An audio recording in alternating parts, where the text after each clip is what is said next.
And good day, good evening, wherever you are in the world, ladies and gentlemen, and welcome to Splendid Isolation number 32. And I thought I would start us off today by mentioning that today is the 317th anniversary of the original British capture of Gibraltar by Admiral Rooke and the Royal Navy in 1704. So there we go. Should be a good day. I'm going to do, as I usually do, start us off with a little bit of music, which hopefully will go okay. Not that way.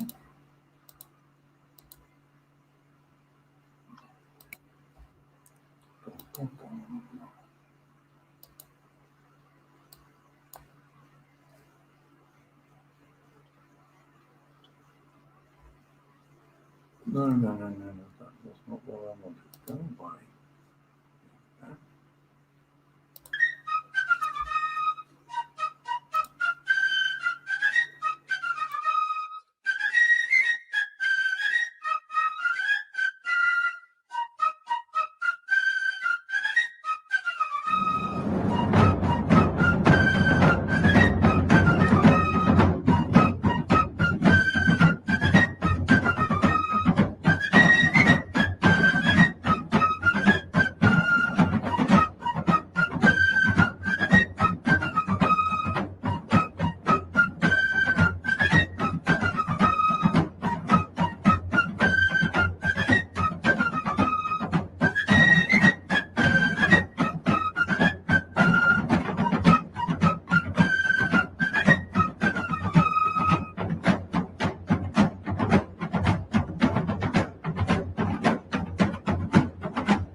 That was the fife and drum version of the British Grenadiers, and I'm quite sure that that would have been played by the Royal Marines and the British Army when they were capturing Gibraltar in 1704, 317 years ago today. So there we go. Okay, welcome to the chat, and also welcome to the guests.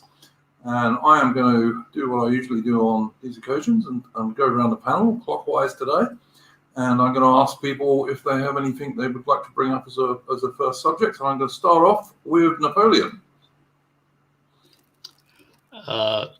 Yes, I just found an article which is quite shocking, but apparently a gamer in the UK leaked British military intelligence to a company in Russia to prove that its tank design was wrong. Which is all sorts of implications. Sorry. So they're saying the British tank design is wrong, or the Russian tank design is wrong? The British tank design was wrong, but the thing is, there's far more implications than. Okay, when you say the British tank, are you referring to Ajax? Is it called Ajax? No, it was a Challenger. Oh, it's the Challenger tank. Oh, okay, fair enough. Yep, Yeah. yep. So what in what way are the Russians involved in this? So it was a game company in Russia received the intelligence. No one knows where the company got it from, but they ran like simulations, and they basically sent all of the information to the Ministry of Defence, tell them that their own tank design was wrong. All right. Well, I don't know. I mean, look, I've only heard what's been made public about Challenger 3, which is the tank I think you're talking about. I know it's got a 120 millimeter smoothbore gun, which is definitely the way to go these days. Why shouldn't it be? Shouldn't you go rifled as always? No, the reason we've switched. Smoothbore. The reason we've switched is that with a smoothbore gun these days, you can have a much longer penetrator, which will go through much thicker armor. Right. Okay. I don't pretend to understand it. I was a mere infantry soldier. I was a trog. I wasn't a cavalry tanker type chap. But that apparently is the technological way to go these days, is with a smoothbore gun. I mean, my major worry is that we're only going to have like 140 of them or something, which when I joined the army in 1980, the end of 1982, we had almost 1,000 tanks. So, you know, not 148 or whatever it is they're going to have a Challenger 3. So there we go. Yeah. So was that your opening stuff there, Napoleon? I have other stuff, but I think it's best if I just we'll move around. We'll come around to other things. This is only opening stuff, you know, just to get us started. No. I'm still finding it strange speaking to someone called Napoleon on the British stream, but there we go. All right, Adaman, welcome back, sir, after your absence for the last week or so. Because you've been busy. Actually, Adaman, by the way, has been busy doing some actual local activism, which is good to hear. Adaman, have you got anything you'd like to bring up as an opening subject? Yeah. Only because someone else was, I think, wanted me to bring it up. But what do people think about these non-crime hate crimes? I've seen a lot of stuff about them before, but they seem to be getting rolled out quite hard. I read an article the other day about a guy who was a swimming teacher and had a non-crime hate crime put against him because a parent alluded that or claimed that he had let their son hit his head on the side of the swimming pool because of the color of his skin or something, which kind of sounds a bit, I don't know, very suspect. Sounds very unlikely. There was a particular story that popped up on Reddit that I saw on a Discord somewhere, and this is about a guy who basically retrained later on to change career, and he went into sort of a career that could deal with vulnerable children. And when they did the background check, which he assumed he'd sail through, it appeared that someone had complained at some point about him having what they thought was a George Cross sticker on his car. It wasn't even a George Cross, it was a Union Jack. And said that he would be involved in right-wing activity. Because a George Cross would obviously make you, St. George's Cross would really make you right-winger, you know, the flag of England, for God's sake. Clearly a terrorist. Yeah, absolutely. I mean, you know, St. George felt well-known terrorist, St. George. But Jesus Christ, man. I mean, how the fuck can you have a non-crime crime? Well, it's not a crime. It ain't a crime. This is how they get around it, though, isn't it? This is why there's no investigation, no court case, no nothing, because they just say, well, we're not listing it as a crime. We're just listing it as a hate incident. I'm not quite sure where this idea originated from, whether it's something that came out of some previous act, or whether it's just some police policy that someone's dreamt up somewhere. I mean, you can contest these and win in court. There was a guy who's been featured on the New Culture Forum that has sort of took his on in court and won. But I assume the police are banking on the fact that most people can't don't have the time or energy to contest these. And I mean, I don't know how that would work. I mean, if it's been on your sheet like it was on his for some time, and you don't even know it's there, how, you know, it's quite a hard thing to chase up and contest. I mean, who do you even sue? Yeah, it's just, I mean, you know, it's 1984 police state stuff, isn't it? Really, you know, wrong thing. Yeah. Because I mean, in my opinion, if something's a crime, then it's a crime, and I mean, and I don't think there should be such a thing as hate crime anyway, because it's nonsense. If something's a crime, it should be a crime, and that's fine. But if it's not a crime, then it's not a crime, you know. I'm just looking up now, and it says that it can also include if people discriminate against you because you're either a goth, emo, or a punk. Apparently, so. Protected group. Yeah. Like they wouldn't employ me because I had tattoos all over my face. You know? My sister's dyed her hair blue. Oh Jesus, that's not good. That's not a good sign. That is not a good sign. Can I do dinner tomorrow?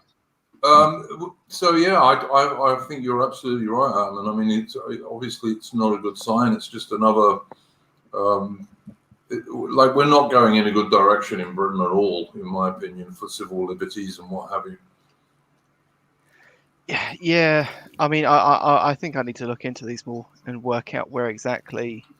I assume it comes from some sort of Blairite policy back in the day that gave birth to this. But yeah, well, also you haven't seen the Conservatives moving against it at all, have you? No, I think Priti Patel. She said, "Yeah, I'm reading this now." Yeah. 21st of April, she's asked. She said it shouldn't be recorded, like, on people's records. That's what she said. But, well, exactly right. It shouldn't be recorded anywhere because it's not a crime. If you're not doing a crime, what right does the police or anyone else have to record anything? But doesn't she have sovereignty over? Because this one report I said it was the Home Office that was asking people to actually asking police forces to go forward with this sort of stuff. The Home Office are absolutely in charge of the police. Yes. Yeah, but you've got to understand that there is two layers to the Home Office. Yes. There's the political heads, and then you have the civil service skeleton. And the civil service skeleton are the main infrastructure behind everything, and they know all the tricks. Because Priti Patel has been doing this job for 2 years, they've been doing it for 20. They know all the little tricks and the little knobs you can pull, and then they get what they want. To her credit as well, I think she did try to go against them and sort of carve out the particularly worst aspects last year, but I think she lost. I mean, the media establishment sort of really, the kind of thing really, you lose on. Yeah, the media establishment sort of really solidified themselves around their guy. I can't believe that if the government was determined to get rid of this shit, they couldn't do it. Well, yeah, but they're not, though, are they? I mean, like, even if we say that the Priti Patel is putting up some hard fight, she's probably largely by herself. Yeah, I mean, Jobu in the chat, I totally agree with what Jobu has just said here, which I'm going to put on the stream. You know, if that's the case, then sack these people and put people in who will do what they're told. Yeah, but the funny thing is about sacking people is that sacking those people, it has to go through the legality of who you can sack. And who runs those departments? Oh, right, HR. The civil service. Yeah. Tackling this stuff is complicated. It is hard. It takes years, decades, centuries, even. Well, I think you may be exaggerating with the decades and centuries, but I can well agree it's hard. The thing is that these things get highly, highly structural, and they become almost caste-like. It becomes a very established, very it becomes an embedded part of society. It's a bit like how, you know, military families and how they always used to send their kids there so they could get officer scholarships and things like that. It's very similar with the civil service. But what about? I was watching a stream the other day, and someone was saying that the British government managed to collapse loads and loads of benefits into just one benefit. Oh, the universal credit. Yeah. Yeah. Well, it's very easy to move things very quickly if it's convenient to you. Right. So I don't understand why you can do that, but you can't get rid of the cops recording hate crimes, which are not crimes. Well, one might have the We interest can't of the do civil service, and the other one might not.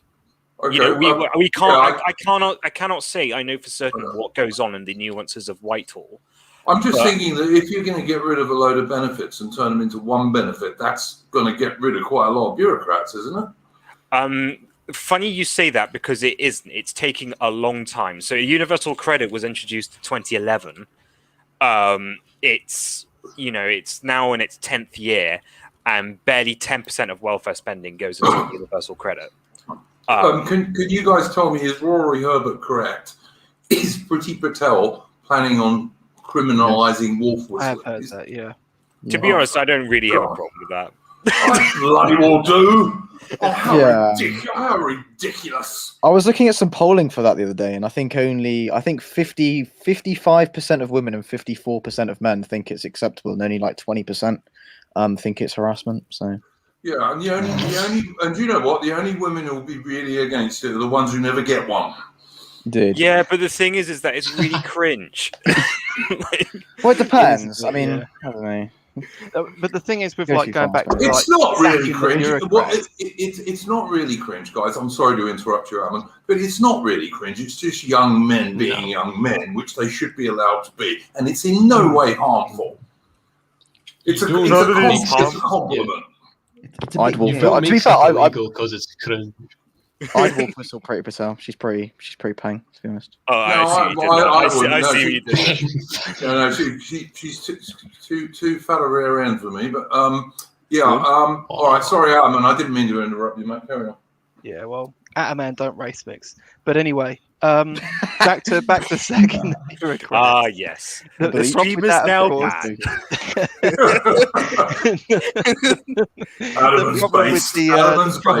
The problem with sacking the bureaucrats, of course, is that like the modern HR is an invention of like Labour's Equalities Act. So, even there, you're running up. You're just trying to sack one subversive institution, and you have to do it through another subversive institution. It's just, wouldn't the easiest thing be? layer. Wouldn't the easiest thing to do be to repeal that act?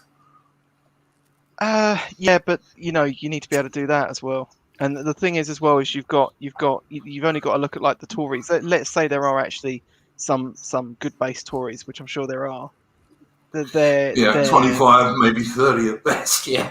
Yeah, exactly. I mean, they're sharing the party with people like, what's the name of that guy, Mercer, who like called for Scruton to be sacked on a spurious rumor that didn't end up being true. So which even if it was true, he should have stood by his guy, because it was barely anything.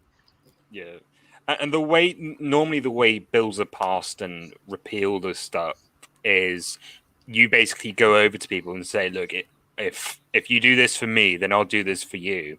So I can imagine these 30 Tories going out to all these people, and then they'll say, okay, I'll let you do that, but here's something absolutely ghastly you'll have to approve in the near future as well.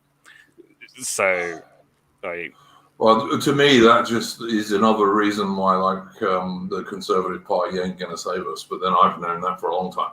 Well, this is a problem with political classes in general. And you've got like the power creep of whatever you use, because I remember seeing an interview back in the day which kind of boggled my mind. Actually, it was Enoch Powell, and someone was asking him, do you think after your speech and all that they'll like take the whip off of you? And he pointed out that had never actually happened in the Tory party. And I thought, like, now they take the whip off of people by the dozens over tiny small missteps. Oh, that's crazy. Jobo in the chat, what I'd say, mate, it's nothing to do with that. She's just got a really fat ass. But anyway, too much for me. I'm not into this. This seems to be something that's coming from black culture to me. Like, I like women with cute heart-shaped rear ends, but not like great big enormous fat ones. No, thank you. The true intellectual discussions of British people. Hey, guys, I'm a man, and this is what do I always say about these streams? They're a slightly more organised chat between guys in the pub. All right, so it's perfectly okay to speak about stuff like that, as far as I'm concerned. Anyway, we're going to move. Adam, has that covered your major stuff on that one to start with? Yeah. Aussie. Oh goodness, there's not much this week. I just had a few little things that be surprising me. So I was on holiday this week, and we went to a place round about where my mother was born. You chose the right week to go on holiday. Wasn't the weather glorious? I believe. Oh yes, and thank goodness we were in the north, because I heard that the southerners roasted in their own wokeness, which is good. Yeah, so we were in a place where my mother used to live. Very, very old traditional part of the world. Cool. Yes, Napoleon. My mother is from Northumbria, and it was so traditional. And all of a sudden, I was really taken aback by the fact that when we went to go buy our ice creams, they were bragging about how vegan they were, and it's just, I mean, for me, when we see the huge takeover of the world and, this global homo, all that, like, there are a lot of big things that are a problem, but it's the little things for me. It's the little things. It's the little things like you're going to go up buy your ice cream and you're handed a rainbow-colored vegan made with no animal cruelty ice cream, which is just like, it just grates on me slowly. And it for me, it's just the slow things. Ice cream is so cruel. Yeah, ice cream is just like the coolest thing ever, you guys. The other thing that's happened this week, I'm sure you guys are all aware of some big numbers that happened in the 2060s that are run around by a bunch of spurgs to the further right of us. Well, I was handed by some interesting data by someone just early this week, and I did some play around, and actually this number seems to be around 2040. So make of that what you will. It seems we have much less time than we originally thought. But not 20. Not okay. So not 2065, which is what I was hearing. It's now 2040. You're saying? Right? It looks like that. Yes. Yeah, the 2066 number, because I looked into this like a year ago. The 2066 number was brought up in like the early 2000s, and it's sped up quite considerably since then. Yeah, I mean, you're probably going to see that like English children are going to be a minority within the English school system within the early 7 20s. years. Yeah, is the prediction. Well, I don't know. I just think if this happens this quickly, I think that's going to be such a huge wake up call to people. They're actually a minority in state nurseries now. That's a pretty. This might have. You can't foresee what effects. You cannot foresee what effects this may have. It might actually wake people up, mate. I mean, we can make some predictions, and none of them are pretty. But, yeah. That's a nice bit of a white pill. Aren't you guys so pleased to hear that? Oh yeah, thanks. Nice. Yeah, exactly. That's all right. Yeah. I would point out to the chat that we've actually got a very diverse panel this evening. We've actually got 3 Englishmen, 2 Scotsmen, and a Gurkha. So there we go. But apparently that's not diverse enough for some of these things. Okay, I'm going to move on to Limbu. Limbu, anything you'd like to bring up as a starter? I was on the BBC as usual, just looking at their bullshit, and I found this article: Budapest Pride stands up for LGBT rights in Hungary. Yeah, I saw that. Yeah. So if you don't know what this anti-LGBT law is, it's essentially just Section 28 it's just restricting homosexual LGBT teachings and the education system, which is perfectly fine, and I would support that if I was Hungarian, but I'm not Hungarian now. And this article just reminded me something I was reading on the Conservative homepage. It was this article by Gary J. Powell, a former councillor for Buckinghamshire, and he said why flying the right rainbow flag matters. And he, in his paragraphs, it states, as a gay man and conservative, I mean, that's a massive.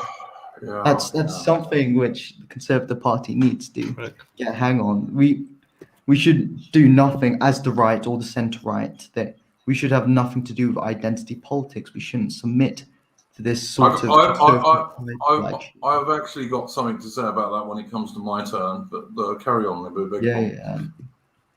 Yeah. Just really, it's just I don't know. Like every day we just accept this. I mean, it's a regular talking point. This, but to see this in person, like the Conservative home, the home conservatism, that news outlet is expressing sort of malarkey.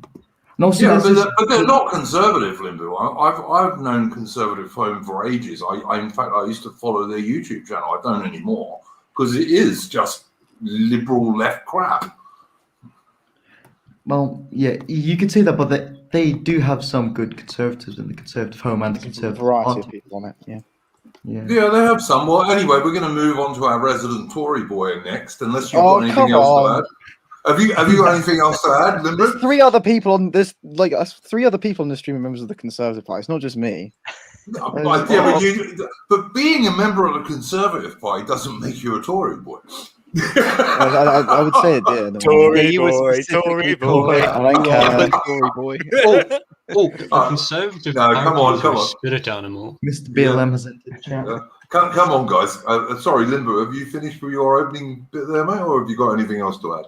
Oh no, just let's listen to Mr. 1K. Come on. Okay. Roy, we're only gently pulling your leg, mate. It's all very funny, but I've got 1,100 subscribers and none of you do. So I mean, what can I say? Oh, for God's sake! I'm joking. That's a joke. That is a joke. I have 9 subscribers. That is actually correct. I'm joking. You're just jealous, right? I really hope you sleep so easy. jealous. Well, what was that band that Roy Lake was trying? What the guy who died, who Roy Lake was saying was good music? I thought his music's alright. I don't think it's too bad. It's good music, man. Come on. Wasn't he some Swedish gay voice? He made house music. Why are you so gay? What's wrong with Avicii? He makes good music. Oh, there you go. I actually had to look him up. Yeah. I'd never heard of him. And he was a Christian as well, might I add. Oh, okay then. Well, I guess that makes him a little bit more based. Go on. Sorry, Roy. We're only more joking. based than you. Oh, sorry. Well, he's more based than me, is he? No. I was talking about Jew because he's the filthy agnostic. Yep, absolutely. I'm a filthy agnostic. To our eternal shame. Although actually, I'm extremely clean agnostic at the moment because I had a shower about 2.5 hours ago. But anyway, dirty on the inside. Yeah, on the inside. I'm terrible. Absolutely corrupt on the inside. Sorry, Roy, go on. I was just going to say, I've noticed recently that there was something I wanted to bring up. I've noticed recently, I think there's somewhat been a shift in attitude towards the coronavirus, actually. I'm noticing things are a lot more busy out and about. And I've also noticed that I think there's been a considerable drop in cases as well. I think last week it was about 50,000. This week it's about 30,000. So interesting. I think there is a change of attitude. It was quite busy at my work today. I went to I went to the beach with a few friends a few days ago, and literally the cars were queuing up to get in the car park. It was really, really busy. Yeah. And I think I don't know.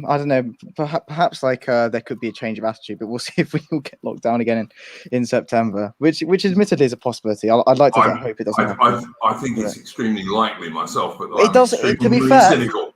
To be fair, though, they're lifting restrictions and cases are still falling. But they might invent a new variant. Who knows? And they're still coming out with stuff about vaccine passports and what have you, though. Yeah, I don't know. There's probably, I don't know, probably there's people here who have probably taken the vaccine who are a little bit too scared to say so, I imagine. Or I'm more, taking it. Yeah. I'll take it over my dead body, or if like 5 guys in white coats come and hold me down, that's the only way. I've had the Keith juice. I'm not like dead or anything. But yeah, but when you Well, wait until you get we'll be the married, and judge you of can't that. have, yeah, you got to wait until he gets married and he can't have any kids. I'm not joking, either, mate. I'm not joking. Could possibly happen. You never know. It's not been fully clinically trialed, is it? But No, it has not. Have you had the vaccine yet, Oak? yeah, I had the which one? Pfizer one, I think. I had one. I'm Good. afraid to. Sorry. we had the spooky one. But I can't actually remember which one it is. I better get my wallet out, actually. guys, you do know. You would have had Pfizer. You would have had Pfizer. me check. We're both too young to get. No, I got Moderna. I got Moderna, so. Oh, you got the even worse one. Limbo has got to go because he's had a telephone call that he has to take, presumably from his parents or something like that. But anyway, no, it's more likely his dad or his mum, I suspect. But anyway, what I would say about that stuff is, did you notice that the CDC in America have just admitted that more people have died from the China virus vaccines than all the other vaccines combined over the last 20 years? And that's in just over a year. I mean, that's to be expected, though. Really? Yes. You are doing something that hasn't had a longevity trial. You're administering, and it's a new vector because the mRNA. So why are all these idiots, including some people on this stream, taking it? Just call me an idiot, bro. Come on, man up. No, I'm sorry. I'm being serious. Why did you take it when that's the case? I took it for various reasons. One, I wanted to see my family, and some of my family have vaccine connections. So, a lot of my family are in the medical industry, and also, they're reaching frailty, and so the idea that I go see them without being vaccinated, they weren't particularly pleased about that. I guess that's the main one for me. I also there's a point of exhaustion at which, like, I knew that there was going to be vaccine passports. I mean, they're happening now, and like, I'm just so tired. Like, for example, if I was barred from going to church, I don't know what I would do with myself. So, it's kind of. Well, you're lucky you didn't live in Australia, Ozzy, because like we were barred from going to churches. Yeah, but you know what? They never did. They never barred people going to mosques, only churches. Yeah. Well, I'm pretty sure they would bar people from going to mosques. No, they did. No, give me a second. Sorry. I'm pretty sure they would if they had the balls to deal with the backlash, but they don't. Yeah, exactly. That was my point. Yeah. So. Yeah, that was entirely my point. All right. So, Royal Oak, was that your main first point, or you got anything else to add to that one? Well, I was just going to say, like, people talk about churches. There was a priest this week, I think, who's been disciplined by the Anglican Church for saying that he's not going to deny people entry based on vaccine status. Based and good on. If I can get his name up, I'll tell you what it is. But I mean, presumably, I don't know this because, like, I'm a filthy agnostic, of course. But I would presume that, like, the Christian idea would be that, like, God will protect His own, surely. Probably not unconditionally. I mean, like, people. Yeah, but I mean, given that this vaccine, I mean, I think we're all agreed that this vaccine is not entirely on the straight and narrow. God allows grief to happen to people. That's common theological doctrine. Right. So therefore, you might end up being sterile later on when you get married. There's no evidence of that, mate. I'm sorry. Okay. Listen. What there is evidence of is that it collects in your bone marrow, which they were not expecting it to do, and much more importantly, it collects in women's ovaries, even if they're young girls. Spoiler. They were not. I'm not. You're not.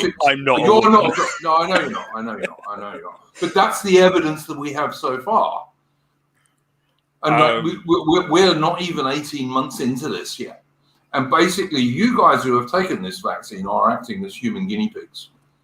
All I'm going to say is that the evidence that it affects female fertility doesn't exist.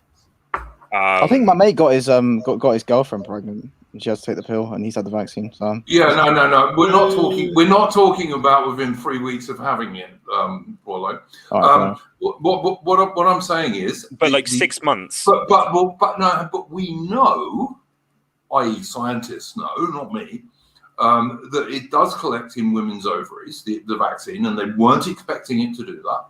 And it also collects in all of the people who take its bone marrow, and they were not expecting it to do that. Well, if it does do that, it doesn't affect Hughes fertility, thing, aren't you? Sorry? You're talking about the Robert Hughes thing, aren't you? That doctor who was talking to. No, well, that, but also, Weinstein. you remember the you remember the video that Sojourner put up in the Discord, and I watched that, and then I watched another 2 or 3 with some of the same people on. And they were all saying the same thing. And the funny thing is that just like about 4 days ago, the CDC in America admitted that what Weinstein was claiming on that video, or actually the other 2 chaps with him, were claiming that, the China virus vaccines have killed more people already than all the other vaccines that humans use over the last 20 years. And the CDC have just admitted that a few days ago that, that's actually true. Well, yeah, although I will point out just a little mathematical autism that that there haven't actually been that many widely dispersed vaccines in the last 20 years. Yeah, and compared to the also scale of the coronavirus. what I was going to add is that we've now got some. If you were expecting long-term fertility issues, the first trial cohort is going on just about 9 months now. So that's nothing. No, that's actually quite substantial because the entirety of the immune system would have basically incorporated the mRNA into your chromosome structure. So we would be expecting fertility issues by now, and it hasn't emerged. Yeah, I just think. I'm sorry, mate, but this is kind of conspiracy theory.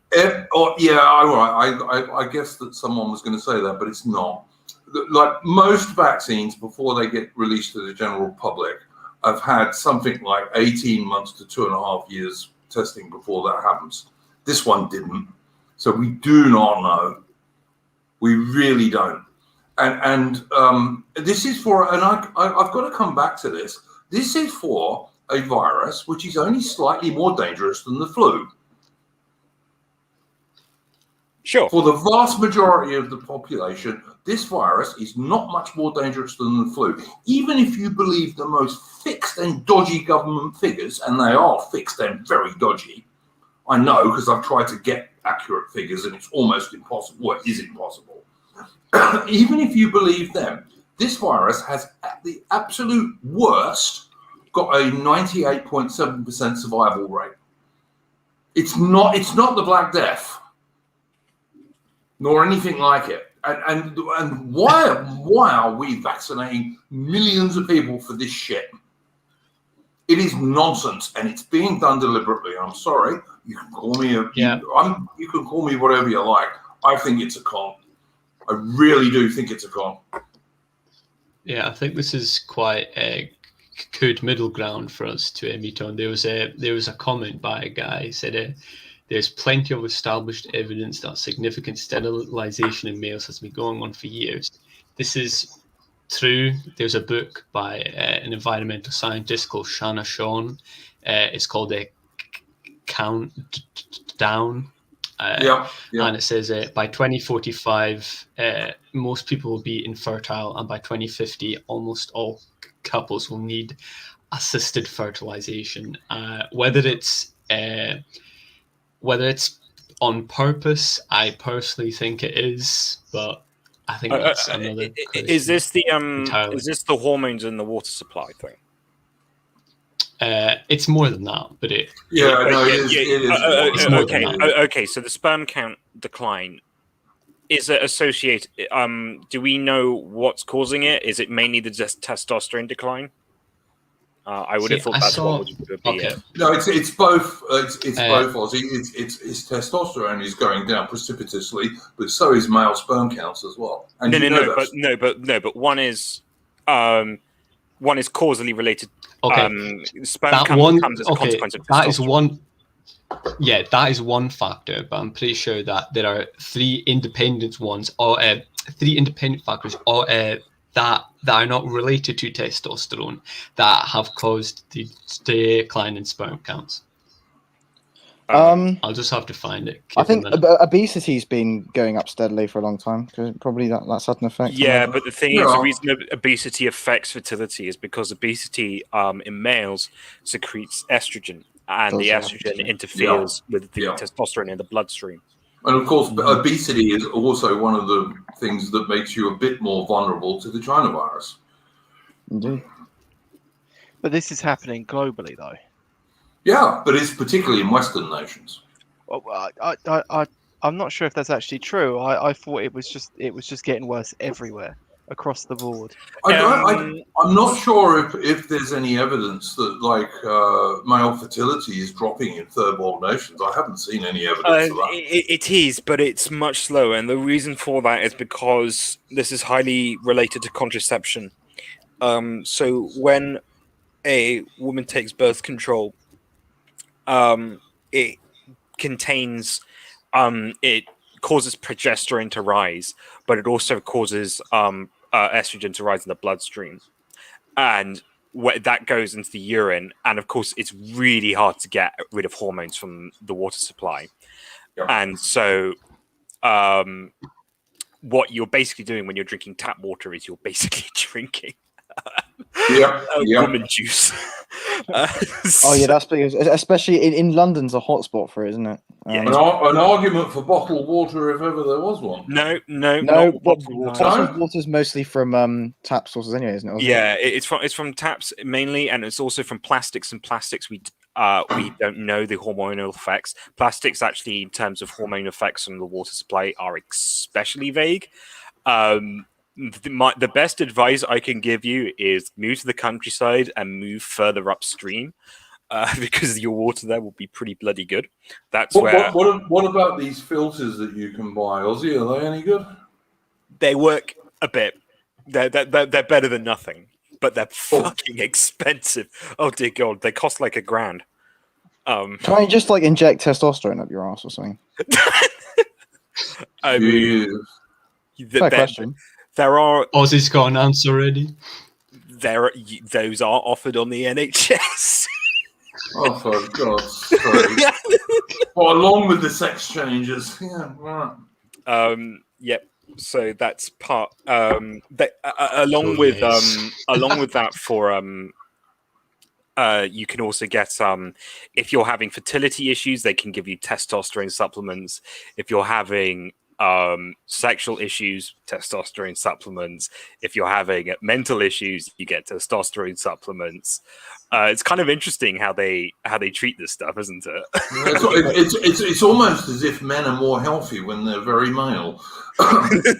If you got an earache, they give you testosterone supplements. Who would have thunk it? You know, if you get man flu, you get testosterone supplements. If you got athlete's foot, you get testosterone supplements. Yeah, you might be right. Okay, it's my turn, guys. It's my turn, and I have a couple of things to bring up. The first thing I want to bring up is that I looked at the Poisonous Bias Brainwashing Corporation website before this stream, as I do every week. The only time I ever look at the BBC.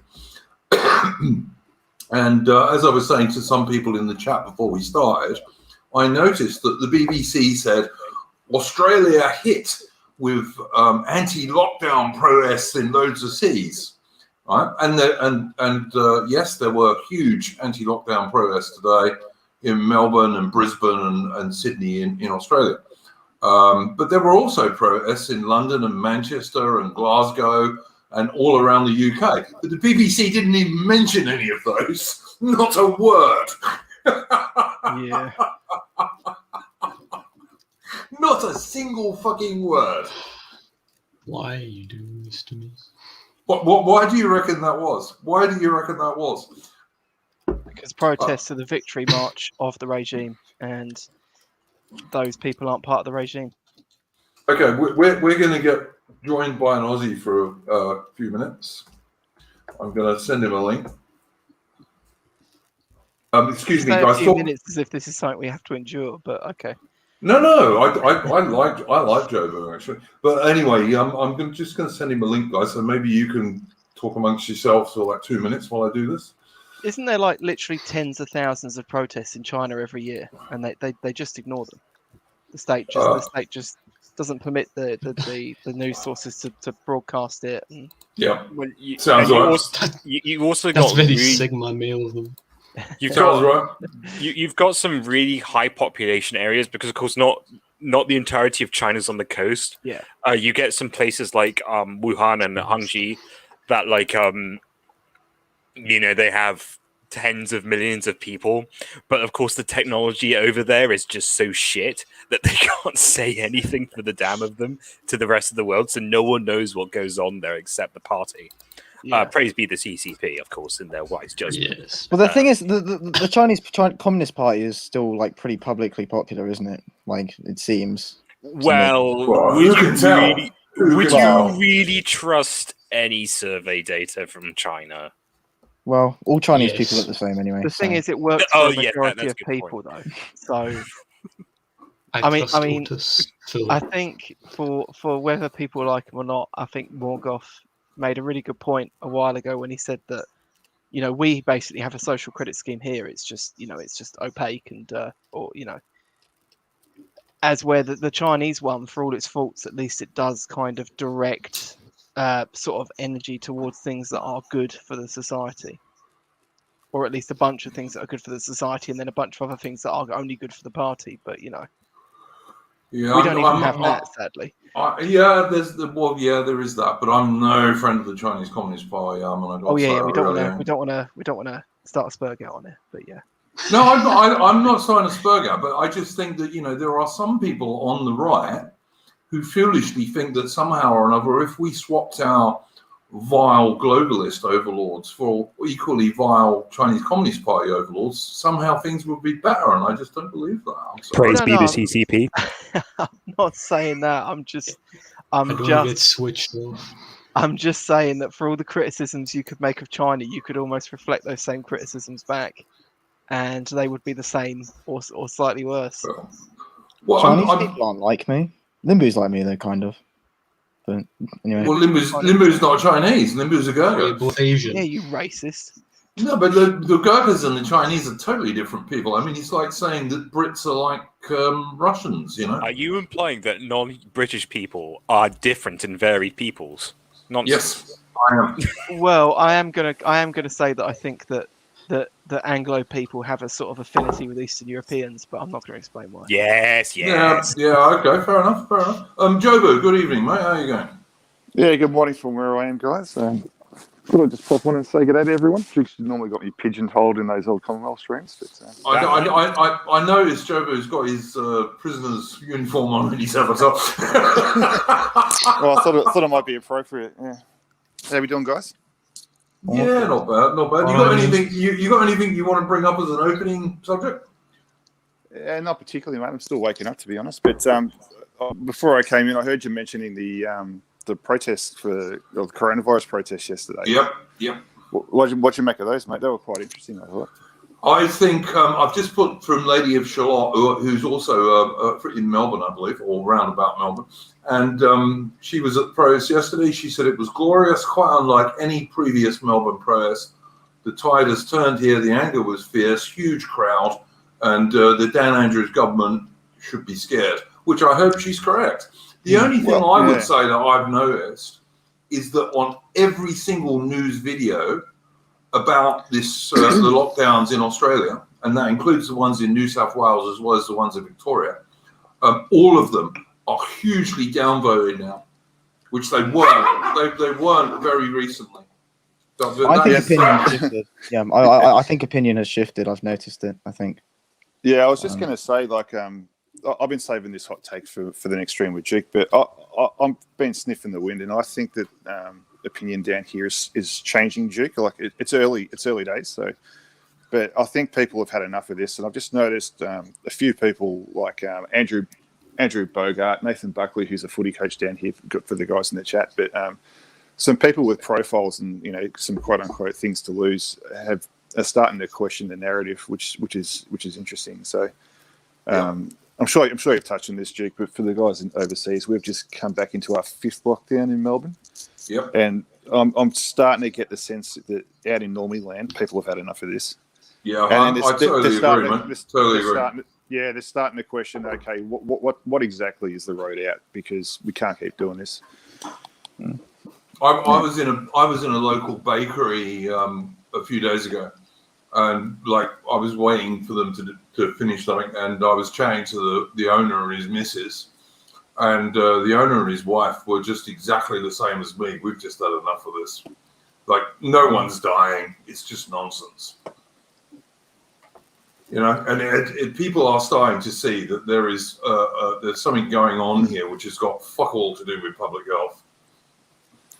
Well, for the foreigners, we've got a national election, a federal election coming up early next year. So, we've got a conservative, quote unquote, prime minister at the moment, as you guys probably know, and the opposition just haven't been able to take any bark off him through this pandemic.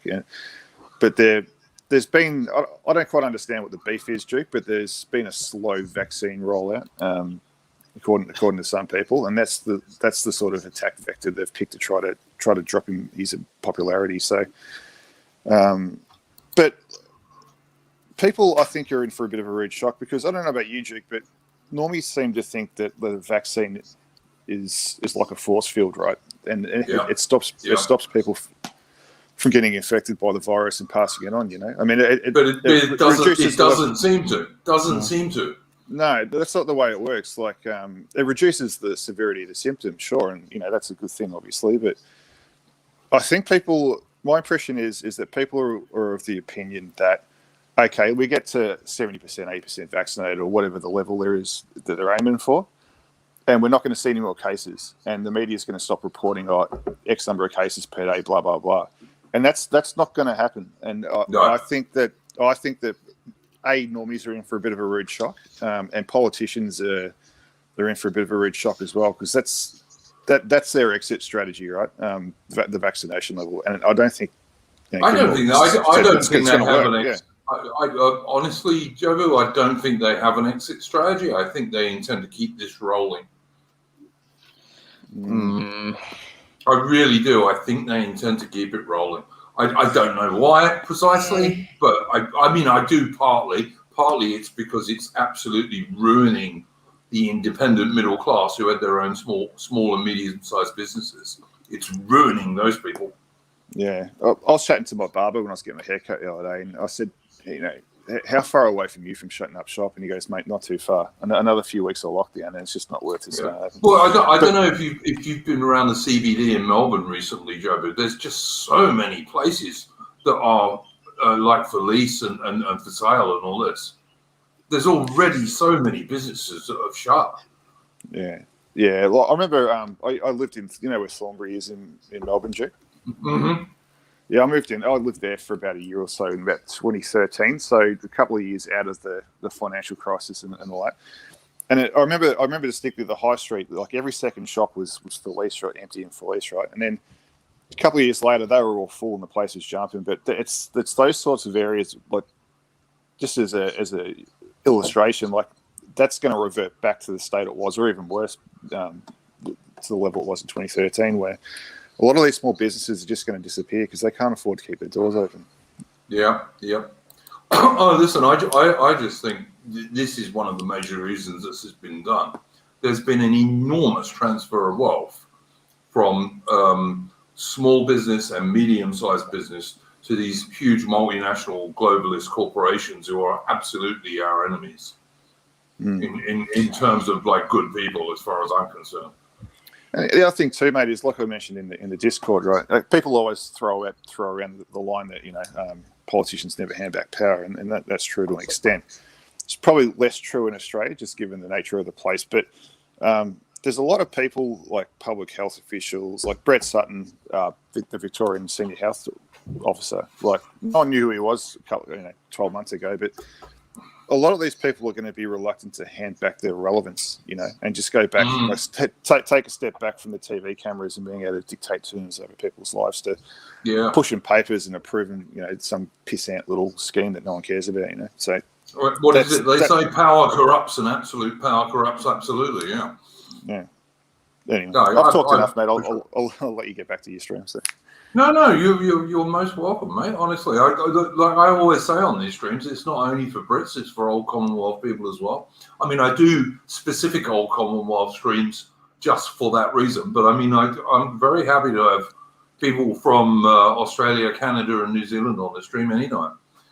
Yeah. Well, I wanted to come on and just push back on Royal Oak's comment before, actually, when he was bragging about his 1,000 subs, mate. Because, like I said in that chat, that from what I've seen, they're of the musical theatre variety. So, it's All right. It's all right, Royal Oak. We like you. That's what you said. That's what you were saying, like Oak Gang 2 weeks ago, Joe. But you changed your tune, didn't you? Anyway, I am on side, mate. I've just got to keep you honest. That's all. Oh, hang on. I've just got to say one thing, and this is not a football comment, all right? But I must say this: Gareth Southgate is now telling young people in Britain to get the vaccine because, I run this unsuccessful football team, and I'm telling you to get the vaccine. I mean, fucking hell, guys. You got to see what's going on, man. It's not really complicated. Anglo Nile in the chat. This is funny. The Australian fellow who's talking to you really does sound like he's from Bermondsey. Now, I'm really from Bermondsey. Trust me, Jobu ain't me. I used to live at a place called Dockhead. The street next to me was called Mill Street, which ran down to the Thames. Past Vogan's Wharf, which people who are old might even know are in London, and I could walk to Tower Bridge in about 10 minutes from there. And I was next to Old Jamaica Road. So, yeah, you can't get much more Bermondsey than that, mate. I was in the original Bermondsey. That's near that tunnel thing, isn't it? If you go down Old Jamaica Road quite a long way, you come to the Rotherhithe Tunnel.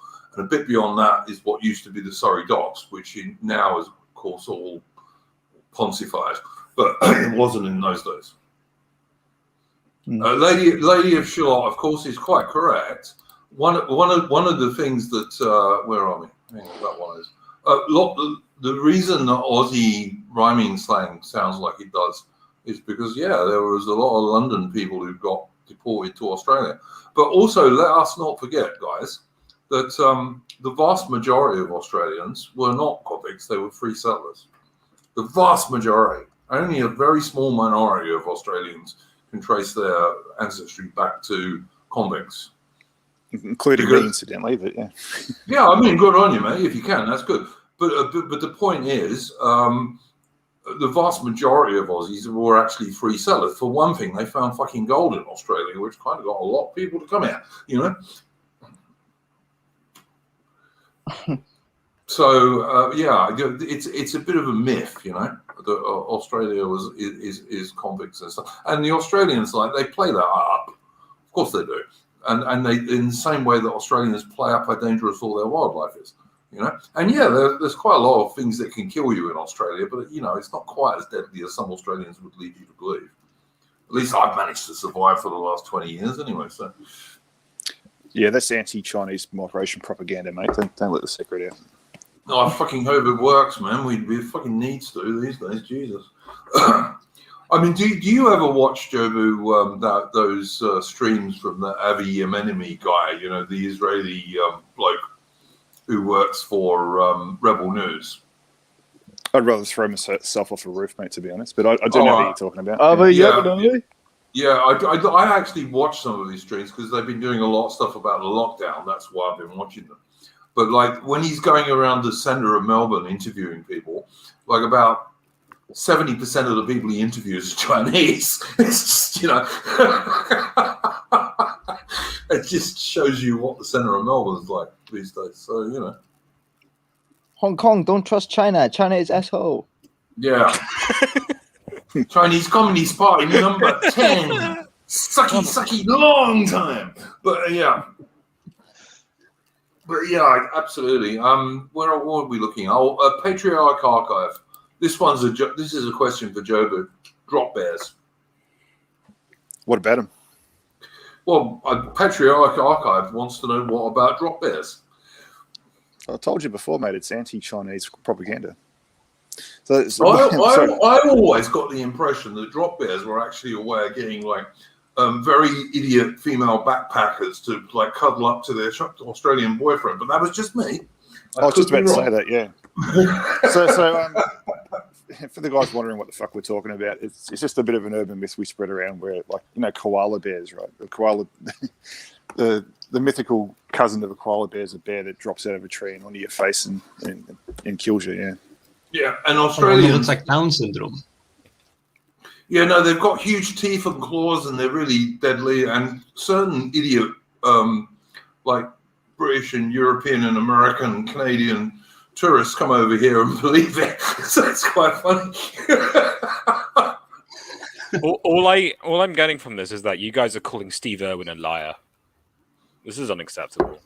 Oh, Steve Irwin was all right. I was quite sad when he got killed, I got to say, to be honest. I've got an unpopular opinion to there. Go on, you be careful now. He seemed like a nice guy, but to me, he sort of got his comeuppance a little bit because I remember watching him when he was around. Like, leave that fucking crocodile alone, mate. Like, he used to hassle him a little bit too much. But yeah, no, it is sad. I'm only being silly. Hey, we got another question for you here, Jobu, while you're here. Anglo Nile. What do Australians think of Kanzuk? I suppose as a principle, it's a good thing. But as we covered in my first stream, Duke, it seemed like the UK abandoned the Commonwealth a little bit when they went into the EU, and now that they've come out, it seems like they come back with their tail between their legs. To be honest, but yeah, well, I wouldn't say with our tail between our legs, but I think it's a good thing that we become mates again. Let's put it that way. Yeah. Look, I guess this is a general thing. I think any force multiplier is going to come in handy in the next few years. So if that's a manifestation of that, that's a good thing. Yep. Well, I'm certainly looking forward to going and meeting my boy in Sydney Harbour when the bloody British carrier task group arrives there later in the year. So. Yeah, but anything that brings the Commonwealth back into a bit more of prominence, I think, is a good thing. And if Kanzuk's part of it, let's be clear, guys. We're talking about the old Commonwealth here. We're talking about the old white Commonwealth. So we're talking about Australia, New Zealand, and Canada. We're not talking about like 55,000 shells in Africa. But there's some people in South Africa I'd like us to tuck under our wing at the moment because I think they're about to get no, absolutely. Listen, man, I lived in South Africa for 15 years, so like I absolutely agree with that. I don't know how it's going to happen, but yeah, I'm quite fond of the South Africans. Although you have to try and I know that I was talking to this with Atman earlier this week that. It's difficult for some British people because what they don't realise is that a lot of Afrikaners ain't very fond of Britain because their major cultural memory is the Anglo-Boer War, you know? They've had protests against like English medium education in South African schools. Yeah, but that's not because it's English. That's because it's the AFs doing it. It's the Africans doing it. Because but I think they're against they're against English cultural imperialism anyway. In Irania, they've got a quite anti-Anglo stance. Yeah, they do. But let me tell you, the thing about the protests against English teaching in the schools all over South Africa isn't what you think it is. It's because what used to happen in the old days, and I moved to South Africa in like 85, and 85, beginning of 86, and everybody learned Afrikaans and English at school, like all of the white kids. So when someone says that, when you talk about an English-speaking South African or an Afrikaans-speaking South African, what they mean is the language they use at home. But all of those people could speak both languages, yeah? And the thing that the Afrikaners object to now is that they can't learn their own damn language. That's what they're objecting to. They're not objecting to the fact that it's English. They're just saying, well, why can't we learn Afrikaans as well? Which to I me seem to remember it was in universities, but all right. There's probably a specific example that you're talking about that's not the same as I'm talking about. But it was the one I'm thinking of. There was a protest against. I think it was at the University of Pretoria. That's what I'm thinking of. Yeah. Because everything used to be dual language. Yeah. Mm. It used to be. It was a bit like, say, in Wales. Yeah. Hmm. Where everything was taught. You could learn it in English. You could learn it in Welsh. Well, in South Africa, it used to be you could learn it in English or learn it in Afrikaans. And like, if I was an Afrikaner, which obviously I'm not, but if I was, I would fucking object to my kid not being able to learn in my own language. Yeah, I can understand that. But it's not an anti-British thing. That's because the ANC are doing that because they don't like the Afrikaners. Well, I don't know enough about it to comment. Right. Maybe, but it is what it is. They're anti-Anglo there. But. Yeah, no, yeah. I tried to explain this. There is a background. Yes, there is, because of the Anglo-Boer War. I got in 2 serious punch-ups in South Africa, at least 2 serious punch-ups, because some bloody Afrikaner wanted to blame me for the Anglo-Boer War in 1899, 1902. So yeah, there is that. There is that. Absolutely, there is that. But at the same time, what's going on now is the Black Africans, the ANC, I should say, they want people to learn English because, like, you know, it's the world language. It's one reason we get called this eternal Anglo nonsense. But at the same time, they want to stop Afrikaners learning Afrikaans, which is, like, I completely understand why they don't want that. Jake, I got a question for you, mate. Yeah. Despite the fact that I'm actually a product of Dutch colonialism, I don't know a lot about its history in South Africa. Does the Afrikaners get a lot of support from the mother country, so to speak, these days? Or what you mean from the Netherlands? Yeah. Yeah, Jack Shear. I had what's his name? Who's the Dutch guy? Faust. I had Faust on a stream, and he said nothing. Basically, because Holland is more liberal than Britain, if anything else. Mm. Yeah, that's unfortunate. So you know, Afrikaners are not Anglos. Don't think they are. Like, Afrikaners are mostly Dutch, but they also have a big admixture of French Huguenots, French Protestants, and also quite a lot of Germans as well. And yeah, they're not particularly pro-British. Don't think they are. But there are a lot. When I lived in South Africa, like when I first moved there in '85, about 60% of white people in South Africa were Afrikaner, and about 40% were English-speaking. That has now changed a lot because many of the English-speaking South Africans had passports that allowed them to piss off, and they did. Right? The only reason I pissed off is because I met an Aussie guy. Otherwise, I'd still be there now. I had no intention of leaving at all. But a lot of the English-speaking guys have left. So there's actually now a larger proportion of white South Africans or Afrikaners than used to be. And some of those guys, it's almost impossible for them to leave. You can't sell your property there. If you can manage to sell your property, you'll get next to no money for it because the ANC want to just take it away from you anyway. And so who wants to buy it? And then if you convert South African rand into any other currency, like US dollars, British pounds, Australian dollars, doesn't matter, your money comes to absolutely nothing. And you can't even get a visa into most countries anyway. So most of those poor bastards can't leave even if they want to. Yeah, sort of answered my next question, Duke. But I was going to ask about the mentality of the white South African. Like, anyone that can look 5-10 years down the road there would be thinking, oh boy, you know. But it seems, I don't understand why. I'd get out, to be honest. Like, you got to be able to see it right on the wall. But I was curious as to why you think that they're not leaving. And financial considerations aside, is it? I suppose it's their country too, I guess. But Well, they've been there since 1652. Yeah. But they've been there since like around about the same time as the English Civil War. There's been white people in South Africa much longer than, sorry, not much longer. There's been white people in South Africa as long as there's been white people in America, and far longer than there've been white people in Australia or New Zealand. So, it's their country. If you listen to someone like Conscious Caracal, for example, who I think's got a very good channel, it's his country, and why the hell should he leave it?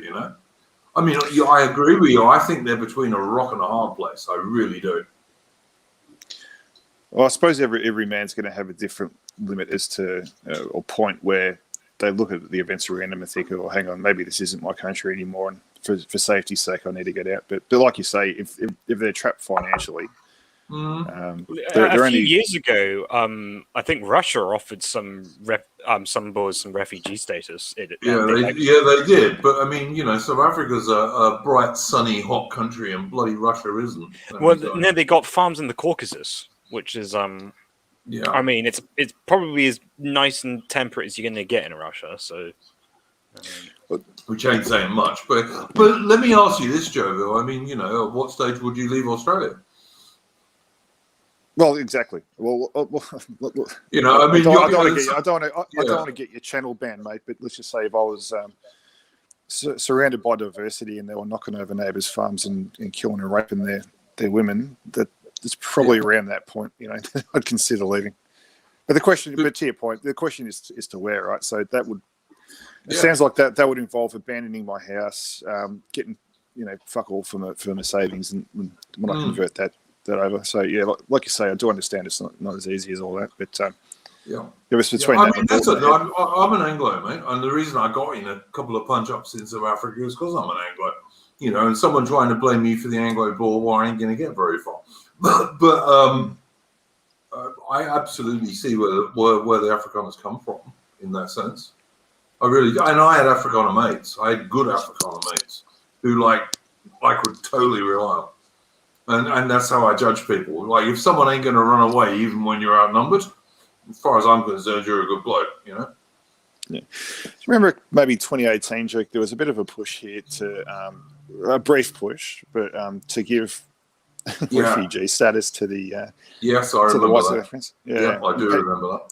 And they got some historical baggage to deal with, but the media went completely fucking ape shit with, it's all racist, blah blah blah. But that sort of just popped up, and then Peter Dutton was actively considering it. It seemed for a while, immigration minister at the time for the guys in the chat. But then that just got poo-pooed and it's disappeared ever since. And the funny thing is that, if the South Africans going to go anywhere, Australia would be great.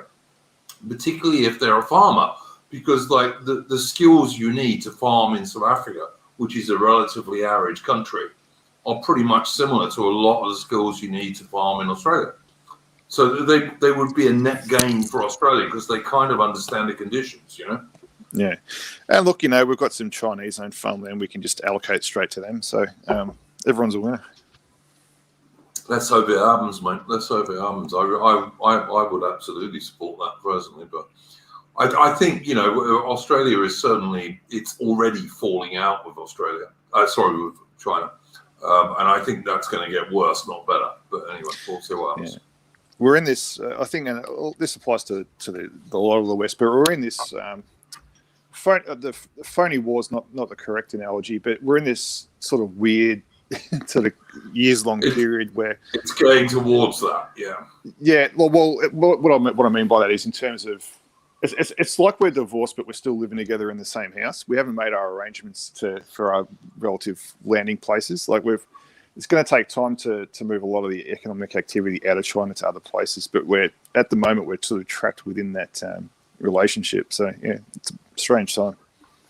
Well, I just hope Australia can disentangle themselves from it. And I'm worried desperately about New Zealand at the moment because of that horse-faced bitch who runs New Zealand. I don't know what the fuck's going on there, man. And I know there are plenty of base New Zealand people, Media propaganda really does have an effect, though, because she's still if you believe the polls, pretty popular over there. But, yeah, if you believe the polls, as you say. But I mean, I don't know, man. What have we learned over the last 2 years? As you just said, media propaganda is like absolutely a much huger deal than many of us thought not so long ago. Mm. Anyway, I've got to open this up a little bit more. Alan, what do you think about this stuff, mate? You've been very quiet for a bit. I'm really not sure. I don't keep up with the goings on in Oceania. I mean, I kind of don't actually blame New Zealand for like aligning itself with the CCP, because we haven't exactly been a good ally. Well, we're becoming a much better ally in this part of the world than we used to be.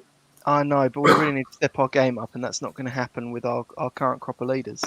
Hang on. No, wait a minute. And that's not entirely true, man. We're basing ships permanently out of Singapore now that are going to be based there permanently, and we'll just fly crews in and out. You got the British Carrier Task Group that's going through the South China Sea.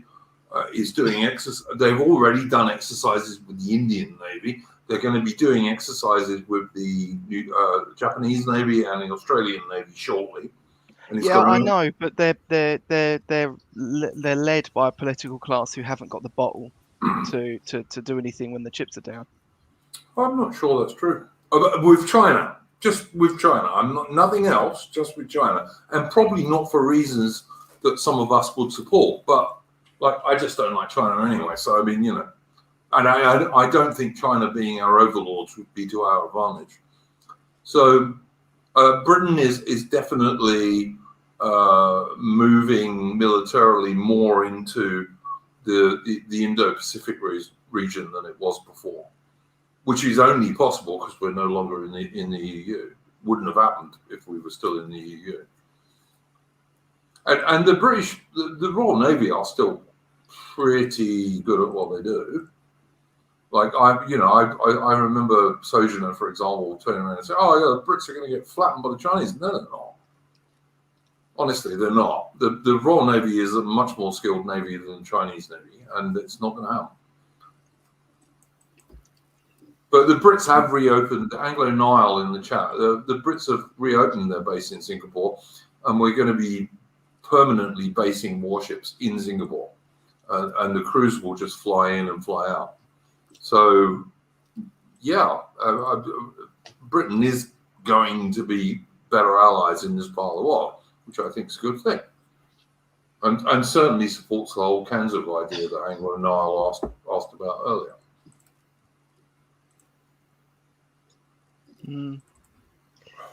We'll see. Yeah, well, we will. I mean, we will see, but it is going to happen. I mean, it's like the ships that are going to be based here have already been designated, and like I follow loads of military sites, all right, that are just about the British military and the Royal Navy and all this kind of stuff. And if you follow those, it's already happened. And like even 18 months ago, I knew that the Royal Navy were going to reopen the base in Singapore. And don't forget, the Brits have always had basing rights in Singapore. We just didn't use them for a while because the socialists pulled us back from east of Suez. But we still kept the basing rights there. Yeah. And the force, the British Carrier Task Group that's going to go through the South China Sea is it's one of the most powerful naval forces around at the moment in the world. And the Chinese would be very stupid to do anything to it. Really stupid. And they would by no means necessarily win.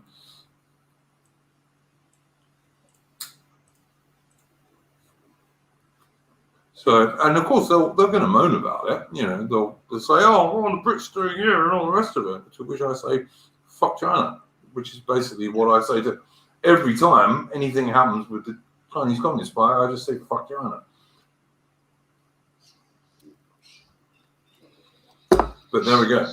So that's that one. Royal Oak, Ozzy, you got anything on those subjects or Napoleon?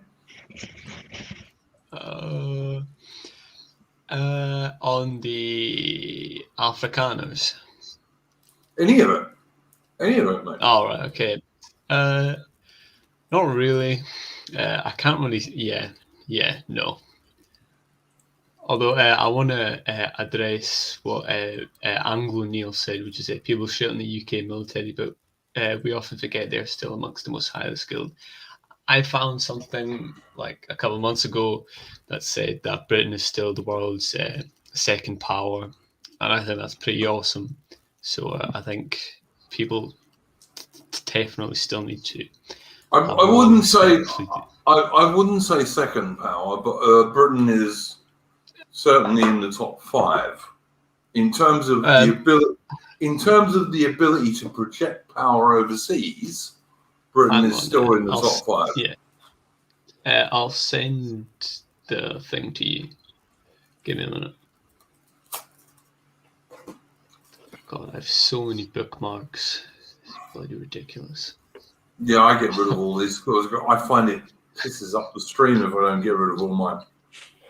Yeah, but all of these are about Ireland. Yeah, Napoleon, what did I say to you before the start of the stream? I'm not going there. I'm not going there. I was just making a very funny joke.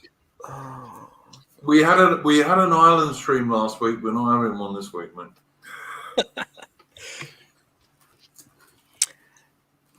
Rollo, you've been unusually quiet. Have you got anything to say about any of this stuff? I had a discussion with. I've got a friend who's from Australia, and I was talking with another guy, and they were talking about which was more based, not more based, like which was better, like Australia or New Zealand. And I think one of them, I think they all said Australia just because of the New Zealand government. So I don't know. It's pretty awful, isn't it? What's good politics in New Zealand at the moment? But I don't know. Good at rugby though. But anyway. Oh, didn't the Lions just win? Didn't the Lions just beat South Africa? By the way, I think so. Haven't Australia and New Zealand pulled out of the Rugby World Cup as well? Yeah, the rugby. That's the Rugby League World Cup. That's I only follow the Rugby Union World Cup. But yeah, they pulled out of the Rugby League World Cup. Yes, they have, due to the China virus. But I don't follow that. You know, I only follow Rugby Union. There's only 3 ball games that are worth playing, and that's sex, Rugby Union, and cricket, and that's it, as far as I'm concerned.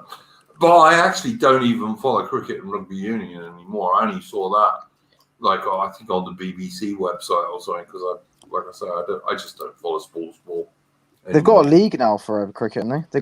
They got a new league called the Hundreds, I think it's called. It's been on Sky. It's been on Sky Sports. Mate, like I said, don't follow sports ball. It's bread and circuses. Don't follow it. Did you say that really? Sorry, go ahead, mate. I was just going to say, I don't know. I think probably everything's bread and circuses, isn't it? If you want to take it that far. But... Well, sports ball definitely is. It's our equivalent of the Roman gladiatorial contests. You know, that's all it is. I'm sorry. I mean, to be fair, I'd go to a gladiatorial contest. Sounds like fun. Well, I'd probably more likely go to one of those than I would 22 pufters kicking a ball around. But that's just me, you know. But they don't kick a ball around in cricket. They hit the ball. Okay, sorry. Sorry. I've played more cricket than you have, but anyway. I used to be a very, very formidable. What do you call it? The person standing behind, wicketkeeper. I'm quite good at catching. You used to be a very formidable. What do you call it? Okay, yeah, fair enough. Okay. I used to play in goal. Slips catch is what you're trying to say, yeah. No, I think he meant a wicketkeeper actually, but yeah, he meant a wicketkeeper, but he couldn't remember what it was called because he was so formidable. Yeah. Right. Okay. No, listen, mate. Cricket. I used to love cricket. My woman used to send me emails when I was at work saying I have prepared the cricket worshipping ground, and she'd say all the things that she'd done get ready to go and watch like an Ashes Test match or something. But I just don't watch it anymore, mate, because it's no longer national teams really. Duke, did you see that the Australian cricket team took a knee for Black Lives Matter the other day? Oh, fuck me, no. And that's just another reason why I don't watch those fags anymore. But anyway, mate, same. I'm gonna love you and leave. I'm gonna go for a run with the missus, mate. So go I just on, want to man. pop on, say good day to the guys, and have a good day. Good night. Nice to have you, mate. Go on. No worries. Yeah, no, listen, I don't watch any of this shit anymore, guys, because it's not any more national sport. It used to be like a real competition between England and Australia or whatever it was, but it ain't anymore.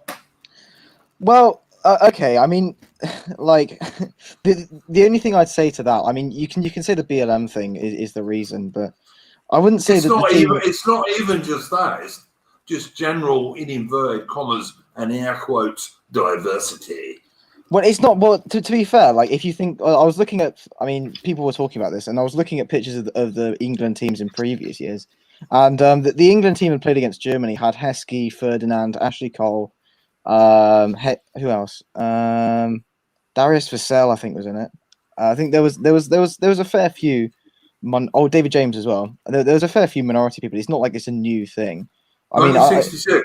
You looked at the in 1966. So if you want to go that far back, Duke, then yeah. I mean, to be fair, you probably watched England against Germany and cheered, didn't you? When we beat Germany, what was it, 5-1? Even Heskey scored. So no, I didn't. No, I didn't. I've never been a soccer fan, man. Okay, well, I mean, you would have watched sport during that era. You would have watched sport during that era. I used to watch cricket and rugby union, but I never watched the England soccer team because they were useless, and B, they were a load of Nancy boys who would fall over if someone came near them when they were trying to tackle them. So, I mean, if you needed to speak to my younger brother, who was a Millwall fan, who used to travel all over the country supporting Millwall. But my brother and I are chalk and cheese. He's a good bloke, but he's nothing like me. Well, he used to travel all over with Millwall, and he was an England supporter, and to be fair, he was a good bloke. He supported the England rugby union team, the England cricket team as well. But I was never a soccer fan. I always thought it was a Nancy game, to be honest with you. I still do. I thought you said you used to go watch. Was it you said you used to go watch West Ham sometimes? Yeah, my dad took me to see Millwall and West Ham when I was a kid. But like, I never did it when I was older. I had other things to do when I was older, like chasing chicks. Fair enough. Wasn't really interested in soccer when I was older. I was into chasing attractive women and occasionally catching them. But anyway. Like I said, when I left the British Army, I fucked off to South Africa. I did about 3 months that I spent on the beach, listening to music and reading books, where the local chicks used to call me the book boy because I always read books.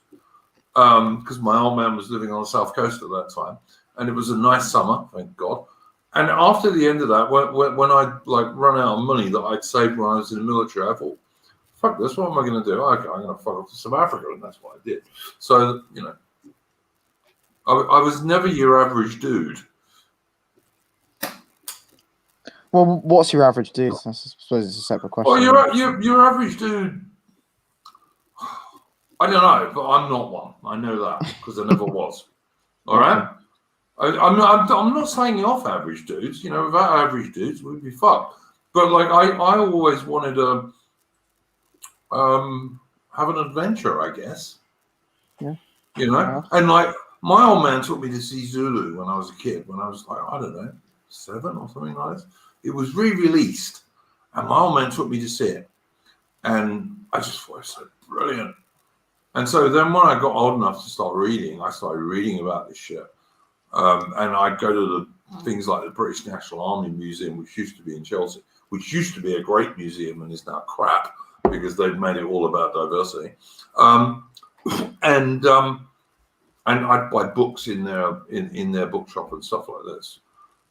And I ended up like talking to Donald R. Morris, who wrote this great like 600-page tome about the Anglo-Zulu War called The Washing of the Spears. and I used to exchange email messages for this dude, and that's kind of how I just got out of all this shit, you know, mate. I was never into the ordinary stuff, you know. I mean, I suppose I'm asking myself the question is, what is normal stuff? But alas. Well, I don't know. It's like, to me, it was not having an ambition to go and do something else, you know. Like I did the British Army for 3 years. I did 2 tours in Northern Ireland. I did an exercise in Denmark, and 1 or 2 other bits and pieces. And at the end of it, my platoon officer said, "Look, you should sign up," because I told him I was going to leave. And he said, "You should sign up again because you'll be a sergeant in a couple of years." I didn't want to be a fucking sergeant in the British Army that wasn't doing very much at that stage. And I think I'd done most of the things the British Army was going to do at that stage. And this is like the early 1980s. And I wasn't interested in doing yet another tour in Northern Ireland because 2 was enough. And I just thought, well, I got to go and do something else. And so I thought, fuck this, I'm going to piss off South Africa. So I did. So, and it was still the white government then. It was still pretty cool. And I ended up doing some stuff for the SADF there, which was, mostly pretty cool. When I didn't do that, I got into tourism. So, and like I ran military history tours and all that sort of shit. So, because I knew about that stuff, because I've been reading about it for like the last 20 years. Not 20 years, but, quite a long time. And that was pretty cool, Like Africa, South Africa, when I got there, it was like better than I thought it would be. It was so fun. Like you people today who look at South Africa and look at it as the shithole it is today, which it is, don't realize what a fucking wonderful place that was. In the mid 1980s, even it was such a good country. Like in terms of Africa, it had almost all of the infrastructure, like roads and electricity grids and all that stuff that you need. It had almost all that stuff. Well, yeah, I mean, it's the benefits of colonialism, isn't it? I mean, if you look at well, it wasn't really colonialism because, like the Afrikaners have been there, like I said earlier, at least as long as Americans have been in America. So it wasn't really colonialism in that sense. Well, no, I mean, I was just going to bring up, like, the countries that weren't colonized, Liberia was to an extent, and the Ethiopia, the 2 countries with the worst infrastructure. Well, never colonized. Colonized. The ones that are never colonized are the ones with the worst infrastructure. And I think Zimbabwe and South Africa have the 2 best. And obviously, that was Rhodesia and just the Republic of South Africa, wasn't it? Well, look, I know Ozzy knows a bit about Rhodesia, and when I was in South Africa, there were loads of what were always referred to as Wenwees, because they always started their sentences with "when we were in Rhodesia." So they were all good people as far as I could work out, mate. And Rhodesia was a damn good country, like prior to that terrorist fuckwit Mugabe taking it over. My great-great-uncle's signature's on the Rhodesian UDR. I think I've said this before, haven't I? He was Minister of Roads and Transport in the Smith government. Yeah, well, good. And Smith was a bloody RAF Spitfire pilot in World War II. I remember my old man saying that. It came on the news one day, like when Harold Wilson was being asked to Rhodesia, and my old man turned around and said, "Look at this cunt." And Smith was excuse my language. And Smith was a fucking RAF Spitfire pilot in World War II, which he was. And this socialist wank, Harold Wilson, wanted to try and hand it over to barbarians, basically, as far as I'm concerned. No, I got no room for any of that shit, mate. one of the things I suffered from in South Africa was that Afrikaners assume if you're an Englishman, particularly if you're an actual Englishman rather than a English-speaking South African, that you're an utter fucking idiot liberal. I'm sorry, I am not, never have been. Well, Robert Mugabe will get his justice in the astral realm, won't he, I suppose? Well, let's hope. He was terrible. He was awful, wasn't he? Let's hope he burns in hell, but yeah. Indeed. Fucking That's Mugabe. I hope he burns in hell slowly. Indeed, he was dreadful. I mean, yeah. And he was most dreadful to black people in Rhodesia, who are far worse off now than they were under the white government. Far worse. Yeah. There was a poll, I think, that pretty much said this. I think Ian Smith, out of the last, I think, like, I don't know, I think they've only had one or two leaders, haven't they? They've had Mugabe and a couple others. But I think out of the last, I think Smith had like a 60, was in the 60s or 70% approval rating by modern day Zimbabwe people, I think it was. And there was like a load of comments that they said, like, you know, he ran the country properly, you know, things were being run well when Smith was in charge. But I remember in when would it have been? Probably about 1995. I was at my mate's house, like his farmhouse. Like my mate was an Afrikaner guy. His family were voortrekkers. You know, they did all that. They were pioneer guys. They fought the Zulus in the middle of nowhere and all this kind of stuff. So I was at my mate Jan's place, and his Zulu maid started talking to me one day and turned around and said, I wish the white government was still in power. Because she was actually better off. She was better off. She was better off. Yeah, she was better off. Totally need to know. I mean, I don't know. I think there was a quote from a Filipino guy that some like black nationalists always mention, which is what did he say? He said, I'd rather have a Philippine-run government run terribly than an American. There's a Philippine government run like hell and an American government run like heaven or something. Which is more of a national pride thing, I suppose. But it's also moronic, but yeah. Well, yeah, but I mean, I don't know who he is, guys, but someone is echoing quite badly. That's probably me. So no, it's okay. But yeah, I don't know. I just think you can't win with this argument if you're a Brit, because like if you turn around and say, okay, well, Africa like was run pretty well under the Brits, which it was. You're on the right wing guys will say, oh, you fucking cucks, for whatever reason. I don't know why, but they will. And the left wing guys will also you're racist and colonialist. And I don't think either of those two people are right, but there we go. But I do know that it's a fact, and I'm sure Ozzy will agree with me on this, that like Zimbabwe was the breadbasket of Africa. And even in the middle of all the sanctions and all the other shit that was going on, it was a successful country that had no malnutrition. Well, look at it under the black government. From an anecdotal perspective, I can't actually relay that much because my father was only there in his youth, and has always been very taciturn about it all. My family in particular has received is still quite grieved about the issue, so I don't really receive much correspondence on that matter. What I can give you is I can give you some very basic statistics that that I know of.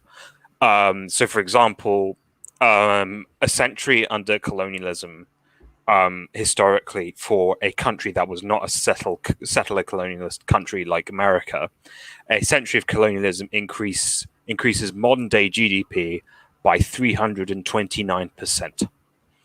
Now, of course, we all have our own opinions about GDP, but let's assume it measures something. Another thing that I don't know the exact numbers, but I know that an association of a 10% increase in the amount of Europeans living in your country due to colonialism in the modern day is associated with something like a 500% drop in infant mortality. So it's I mean, from an objective perspective, it's very hard to at the very least shoo away the material benefits of colonialism, at least for the modern day. Anecdotally, I can't relay that much because, it's one, it's not my position to relay, and two, my family has a lot of trauma over it. But I can, at the very least, on an empirical level, say that colonialism has historically been. I mean, a good is a very. I don't say it's a good thing because just because you're materially better off doesn't necessarily mean it's good. It's a very modern way of seeing things, but it has been on. It is empirically. It is materialistically improved people's lives. That's the best I can say. I mean, what I would say to that is that, Rhodesia was not like a tiny number of settlers with vast numbers of Africans under it. Like, it wasn't Kenya, for example. There were a lot more white farmers and white guys in Rhodesia than there ever were in Kenya. And what you got to look at is that, I mean, I'll take the example of my mate Jan's farm in South Africa. Like, generations of Zulu blokes, because it was in northern Natal, generations of Zulu blokes and their wives will get jobs on Jan's farm,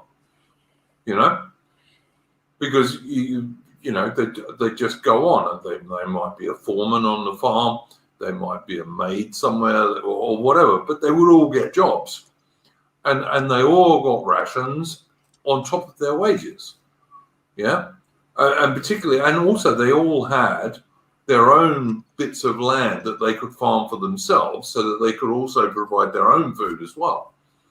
And if you lose a European farm, what you end up with is those same guys end up just having little bits of land that they can make for themselves. So they lose the rations they got from the farmer, and they also obviously lose the wages as well. And it just doesn't do anyone any good. I mean, unless you want to go back to Africa in basically prehistoric conditions, which is where you're going to get. I mean, this is for me, I mean, I don't want to spend too long talking about colonialism because I already have given my piece about it, and we could go on ad nauseum about it. And I'm a bit more domestic about I'm a bit more domestic when it comes to politics than most people. But the thing I would say about colonialism is that whether you say there's a material improvement or not, can you really claim you have the right to completely change another society's way of doing things? I don't think we did. I don't think we did. I mean, you had a lot of things Oh, okay, yeah, we did. We stopped slavery. Hang on, wait a minute. Beg your pardon. Just a sec, guys. Good boy, Rudy. Good boy. But the eradication of tribal religions, voodoo. No, we didn't do any That of was that. based. No, we didn't do that. All that tribal religion and voodoo and the rest of it, like Sangomas in South Africa, I think probably would have been similar in Rhodesia. All of that stuff still went on. What we stopped was the slave trade, and we stopped tribes raiding each other and killing the men and children and stealing the women. We stopped that, sure. I mean, yeah, but I don't think that was a real downturn on African culture, to be honest with you. I mean, it's just that it's an entire society's way of doing things. Like the classic one, of course, is in Kenya, which I've spent a reasonable amount of time. people start building farms and stuff over where traditional tribal leaders would just used to send their cattle, and they used to be migratory and nomadic, and then here comes us, and we kind of. You're talking about the Maasai in the north. Yeah, and it's just like, sure, it's like, Yeah. I mean, I can understand the perspective of saying, well, look, we've improved their lives for the better, and like, yeah, sure, absolutely, but like, I find it very hard to legitimize this in my own head of, well, all right, Ozzy, what about this one then? The Matabele word for the what were the other group in Rhodesia, Zimbabwe? Like Mugabe's group. Oh, I'm not going to know that. I'm not going to know that. Well, all right. The Matabele were an offshoot of the Zulu. Okay. Yeah. And the other guys there, I can't remember their name at the moment. It will come to me. Someone in the chat might know. But the Matabele word for those guys was slave, which is why when Mugabe took over, he sent the North Korean trained 5th Brigade into Matabele land and slaughtered thousands upon thousands of Matabele. Yeah, I never said that the native way of doing things is nice. Yeah. I mean, wasn't even good either. Like the Aztecs, I'm not afraid to say that the Aztecs used to be absolute barbarians. They would grab farm boys and drag them up to the top of a mountain and cut their hearts out. My question, I'm not saying that indigenous people aren't barbarians. Of course, they're barbarians. Like that's, I mean, or at least most of them were. I mean, the Orient probably is different, but all I'm saying is that, like, what I'm just trying to conceptualize in my own head is that what's the point of, kicking up everyone here only then for us, because statistically I said that colonialism enumerated the colonies, but the reverse is not true. There is no statistical relationship between being an imperial power and economic enrichment in the modern day. This is true, and what did we get from this? Well, we got people taking shits on us and saying, well, you're the reason we're poor, and blah, blah, blah, blah. And it's just, I mean, like, maybe it's just best to let the noble savage fight. I don't know. Well, I mean, of course they're not noble savages, but just let them be. I mean, of course, it's very revisionist, this, but well, I mean, if you want to get into an argument, I don't think it's morally wrong to take land off people. I think other tribes take land off each other the whole time.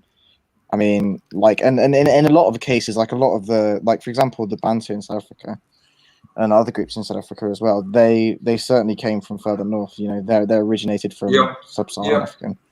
And they killed. They killed the Khoisan Bushmen. Yes, they did. Well, exactly. And are we going to sit here and say, well, you could sit here and say it's morally wrong, but in reality, but you can't. But you can't if you go with any modern way of looking at this, i.e., something related to critical race theory. You can't do that, because if you do that,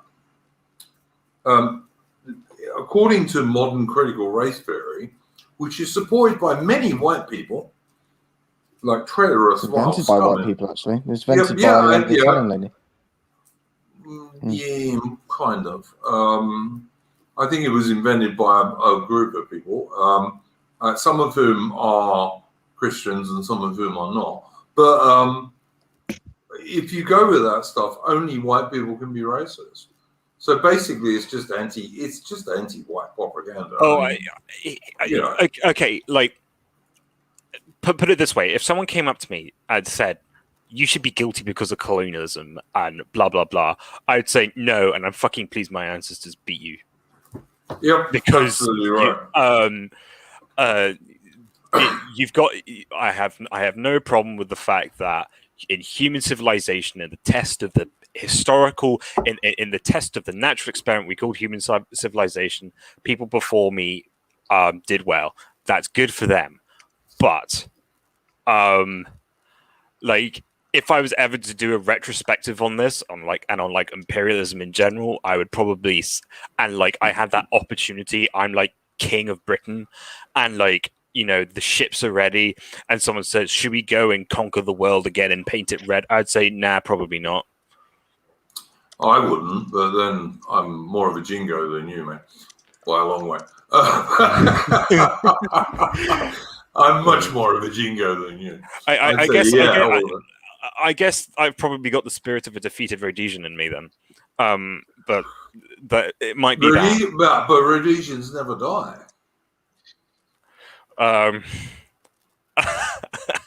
I think my family history does not attest to that, my dear boy.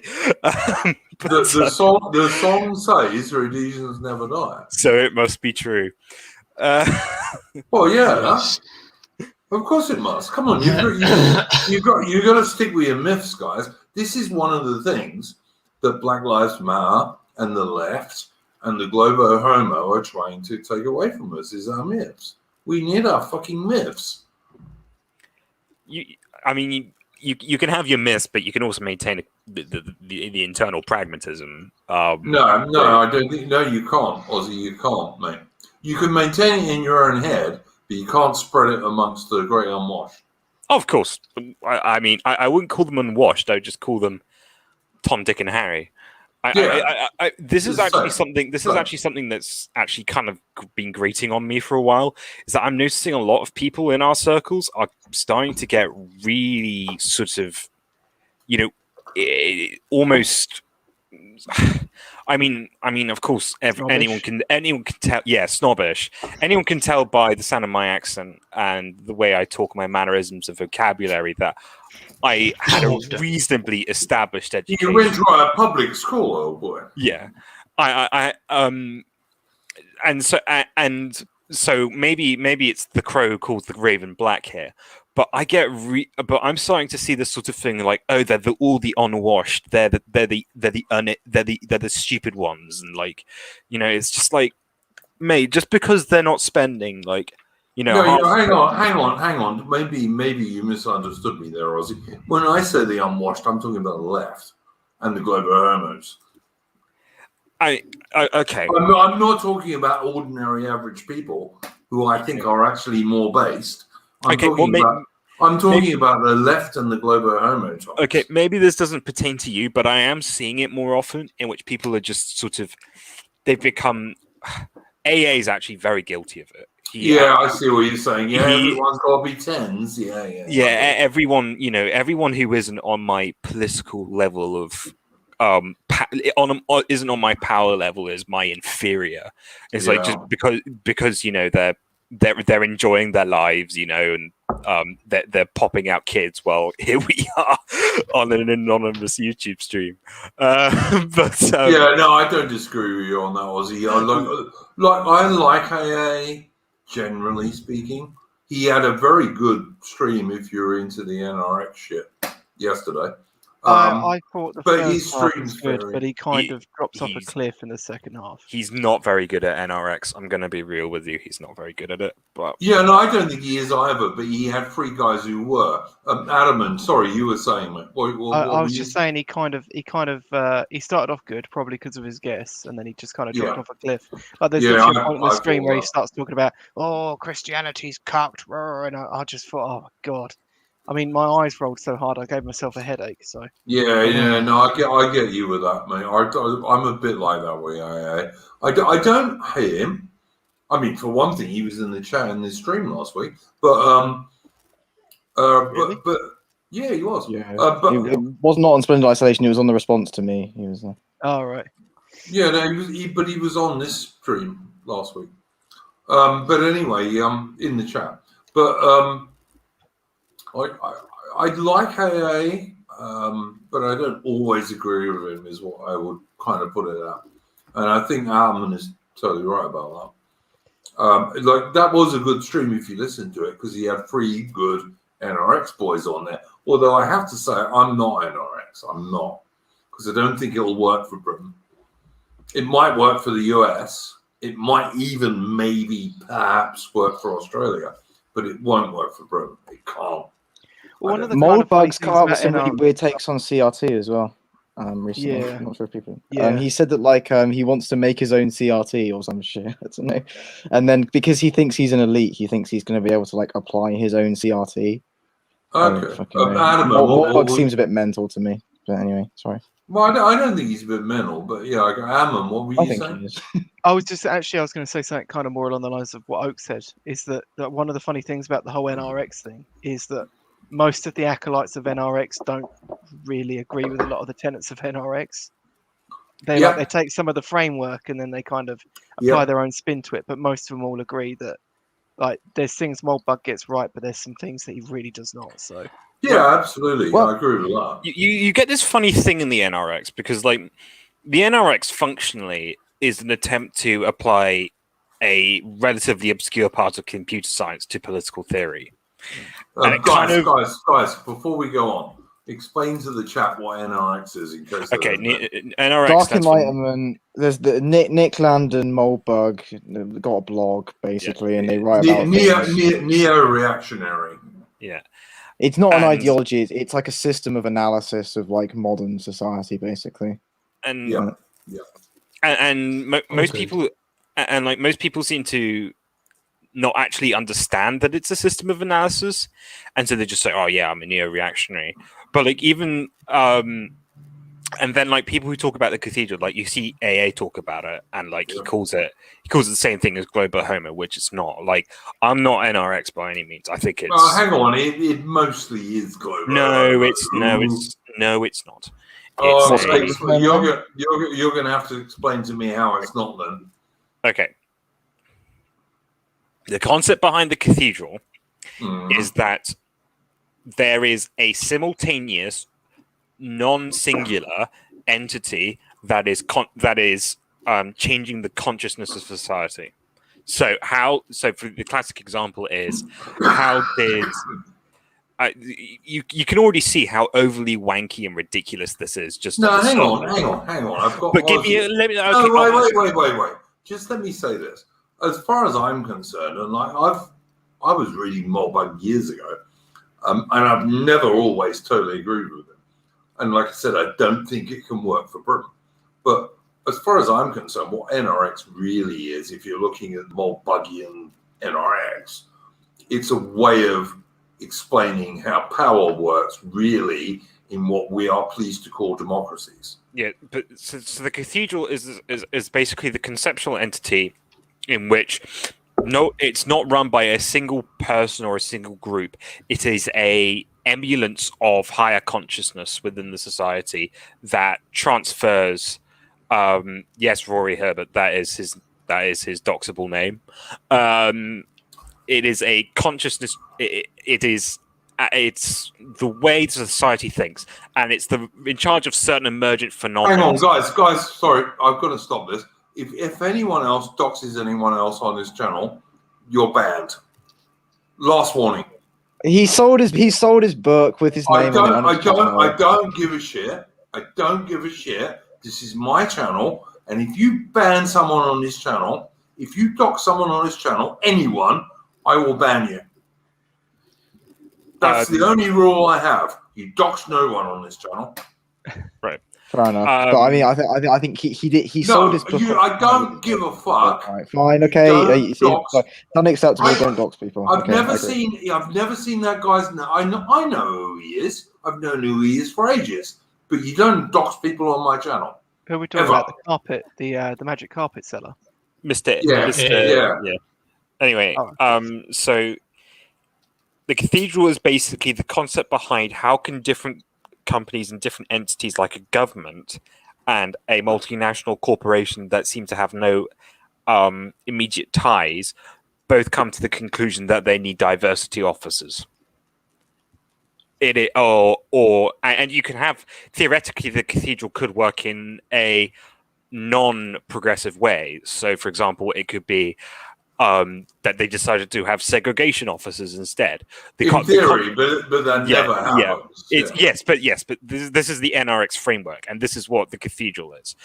But Mr. Academic Agent seems to basically think it's just global homo, which it's not. And I'm sorry, I still think he's right and you're not. Okay, well, Wait, I let's just, start from the beginning. I just listened to your explanation, but it doesn't in any way, shape, or form make it not global homo to me. I'm sorry.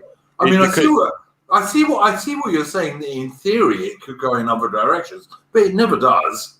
No. But it's a system. It's global homo is the term you use for the ideology. It's not the term for the system of transferal or the behavior of the society. And these are two. There was somewhat of a conservative swing back in the 80s as well. But... Yeah, I mean, a little bit. Yeah, under Mrs. Thatcher, a little bit, and Mrs. Thatcher belatedly managed to work out the EU wasn't very good. But by that stage, John Major was just about ready to stab the knife into her back. So yeah, okay. They got net immigration down into minus figures. I have no sympathy for Mrs. Thatcher. I've lost you, mate. I was just going to say they got immigration down into net minus figures. Under Mrs. Thatcher. Right, and it carried on under John Major for a while as well.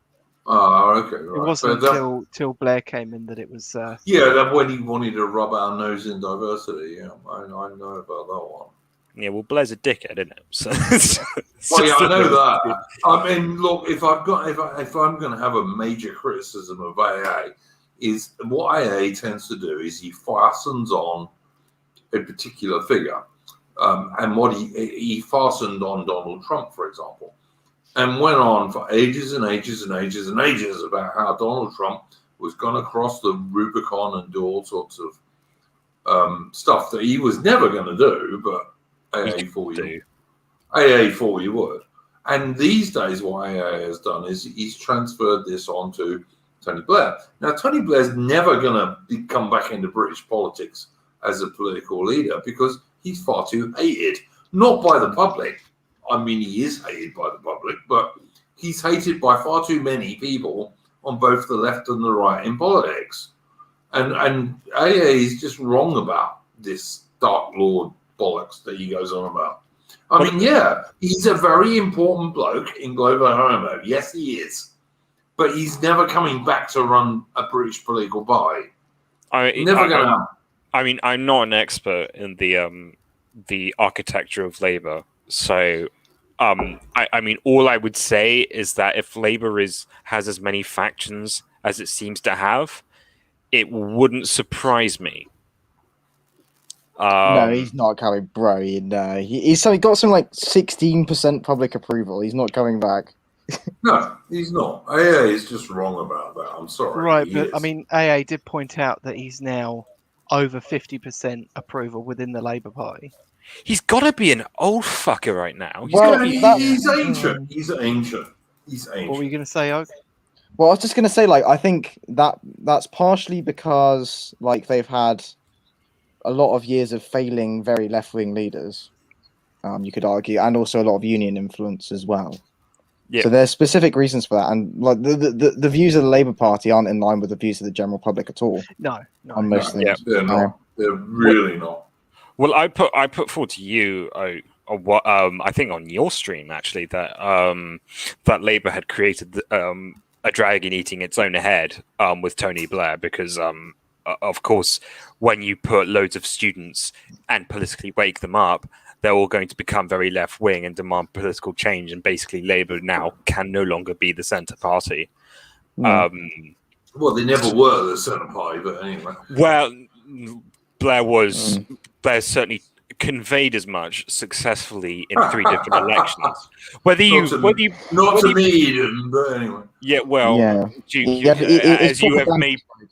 as you've made pains to display to us this evening, Duke, you are not the archetypal Britishman. So... No, I am. Actually, I am in many respects, but not in that respect. But I'm a 90s man. I'm an 1890s man. Always have been. 1890s.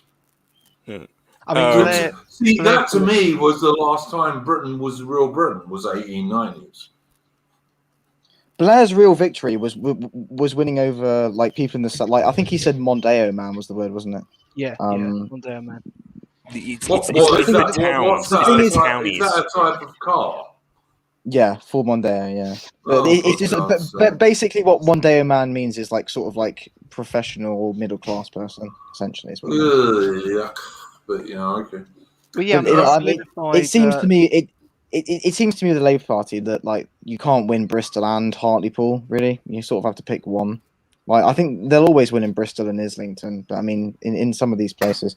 Mind you, a lot of places in the south are shifting, but the blue wall, I hear. But anyway. I think the red wall is just gone, isn't it? Right, Yeah, but it's gone. this is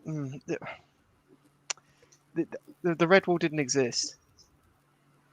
Go on, carry If on. you then. look at you look up the history of the term the red wall, it literally appeared at the election. There's no actual history of such a thing existing there, and the fact that people call it the red wall is systematic of what's actually wrong with the Labour Party, which is that they sort of invent these romanticisms that they are owed something, and that these areas belong to them.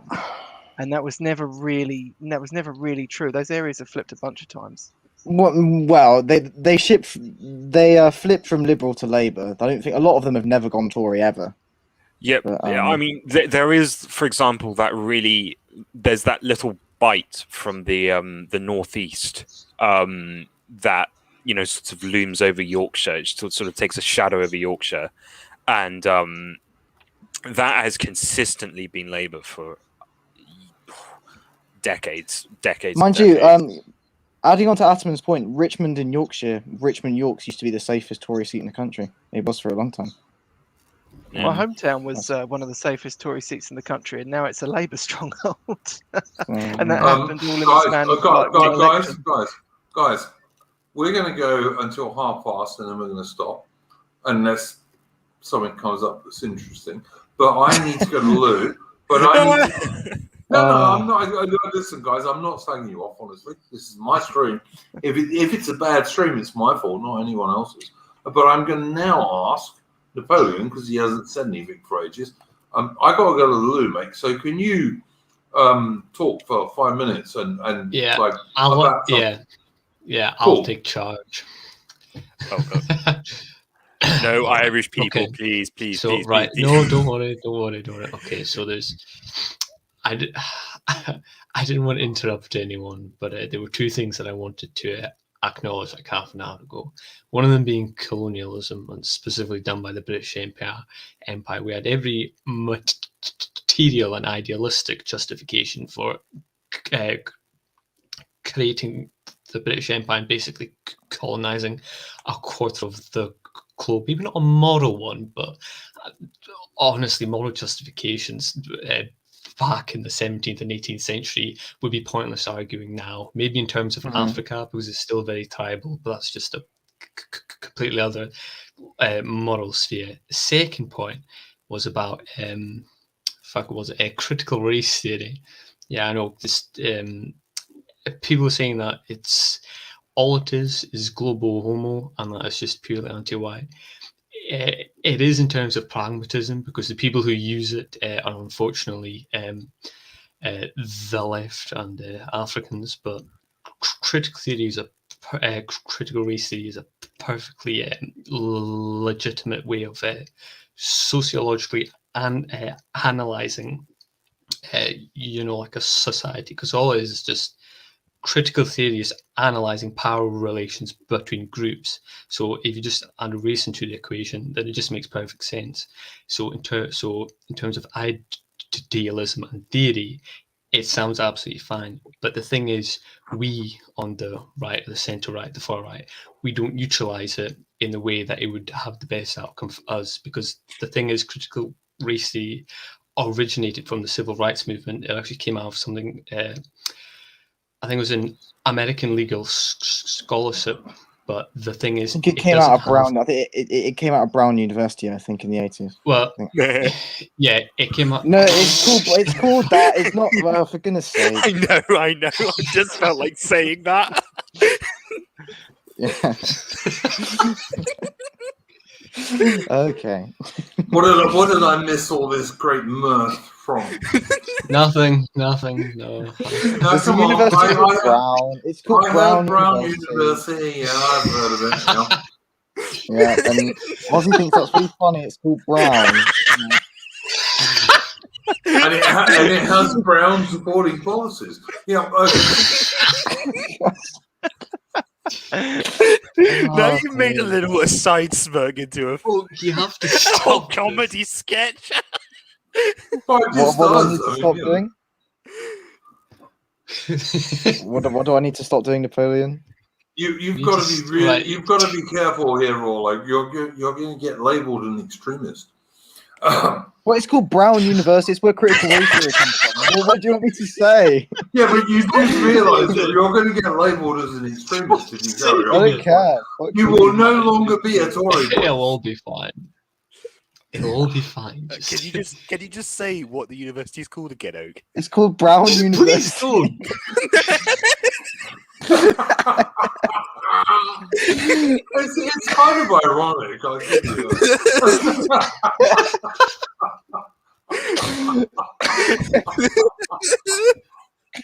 Oh no.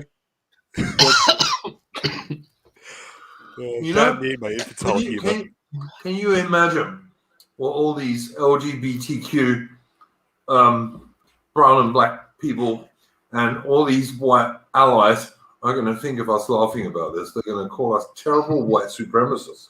We must be careful. We have to be careful. We have to be careful. Brown University. I'm okay with being called a white supremacist. Yeah, I'm okay with it too. I don't give a shit.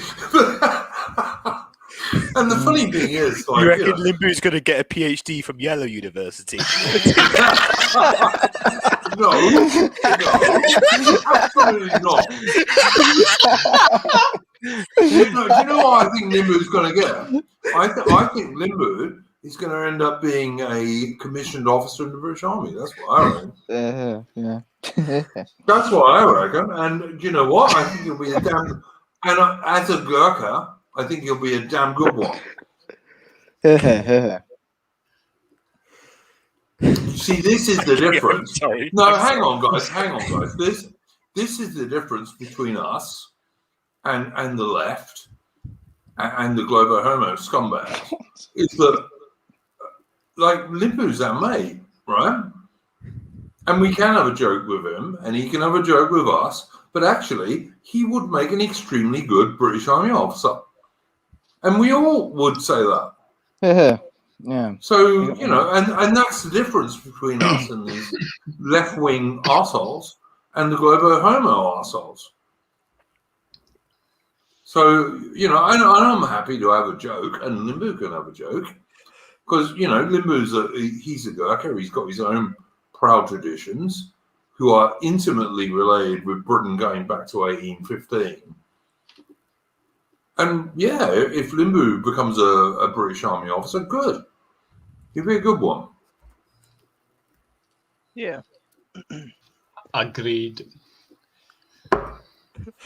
I was just making a joke. I don't know why we got so serious. No, listen, your joke, Ozzy, was a good one, because that's basically what they're doing against us all the time these days. It was very clever. Well Yeah. done, Ozzy. It's what they're doing It was against us very all good. the time. It was a very excellent joke. It was very, very excellent wording, I thought. All right, guys, listen, we're not going to go for much longer, but what I'm going to do now is I'm going to go around you bastards. All right? I'm not saying you're literal bastards, by the way. I'm using the colloquial term. And I'm going to ask a couple of reasons for hope, if you have any. Before we do that, actually, can I ask a question that someone posted in chat a while ago? Yeah, and I highlighted it and I haven't read it out. Said it's Raw Biscuits. Duke, what is your opinion on women being signed up to draft in America? If America has done this, surely we are to follow. I think it's ridiculous. It will never happen. We shouldn't do it.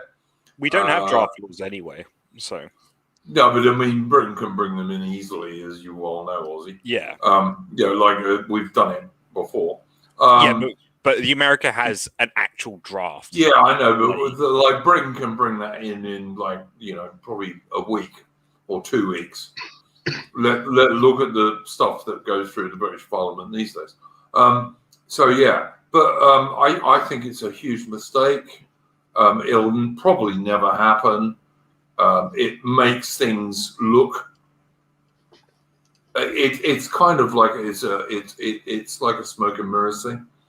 And if it were to really happen, it would just make the Americans lose even worse than they have recently. And I still have a subject to bring up about that, by the way, about the military losing.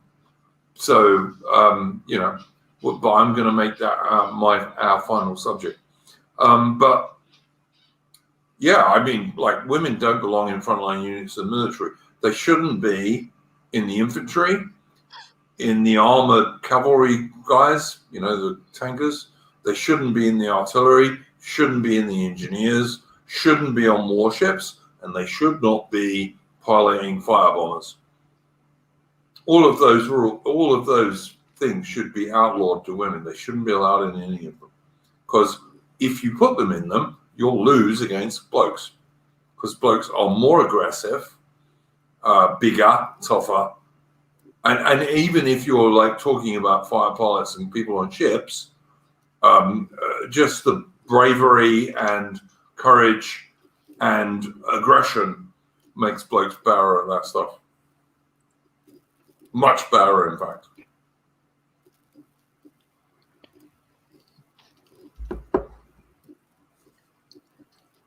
Nice.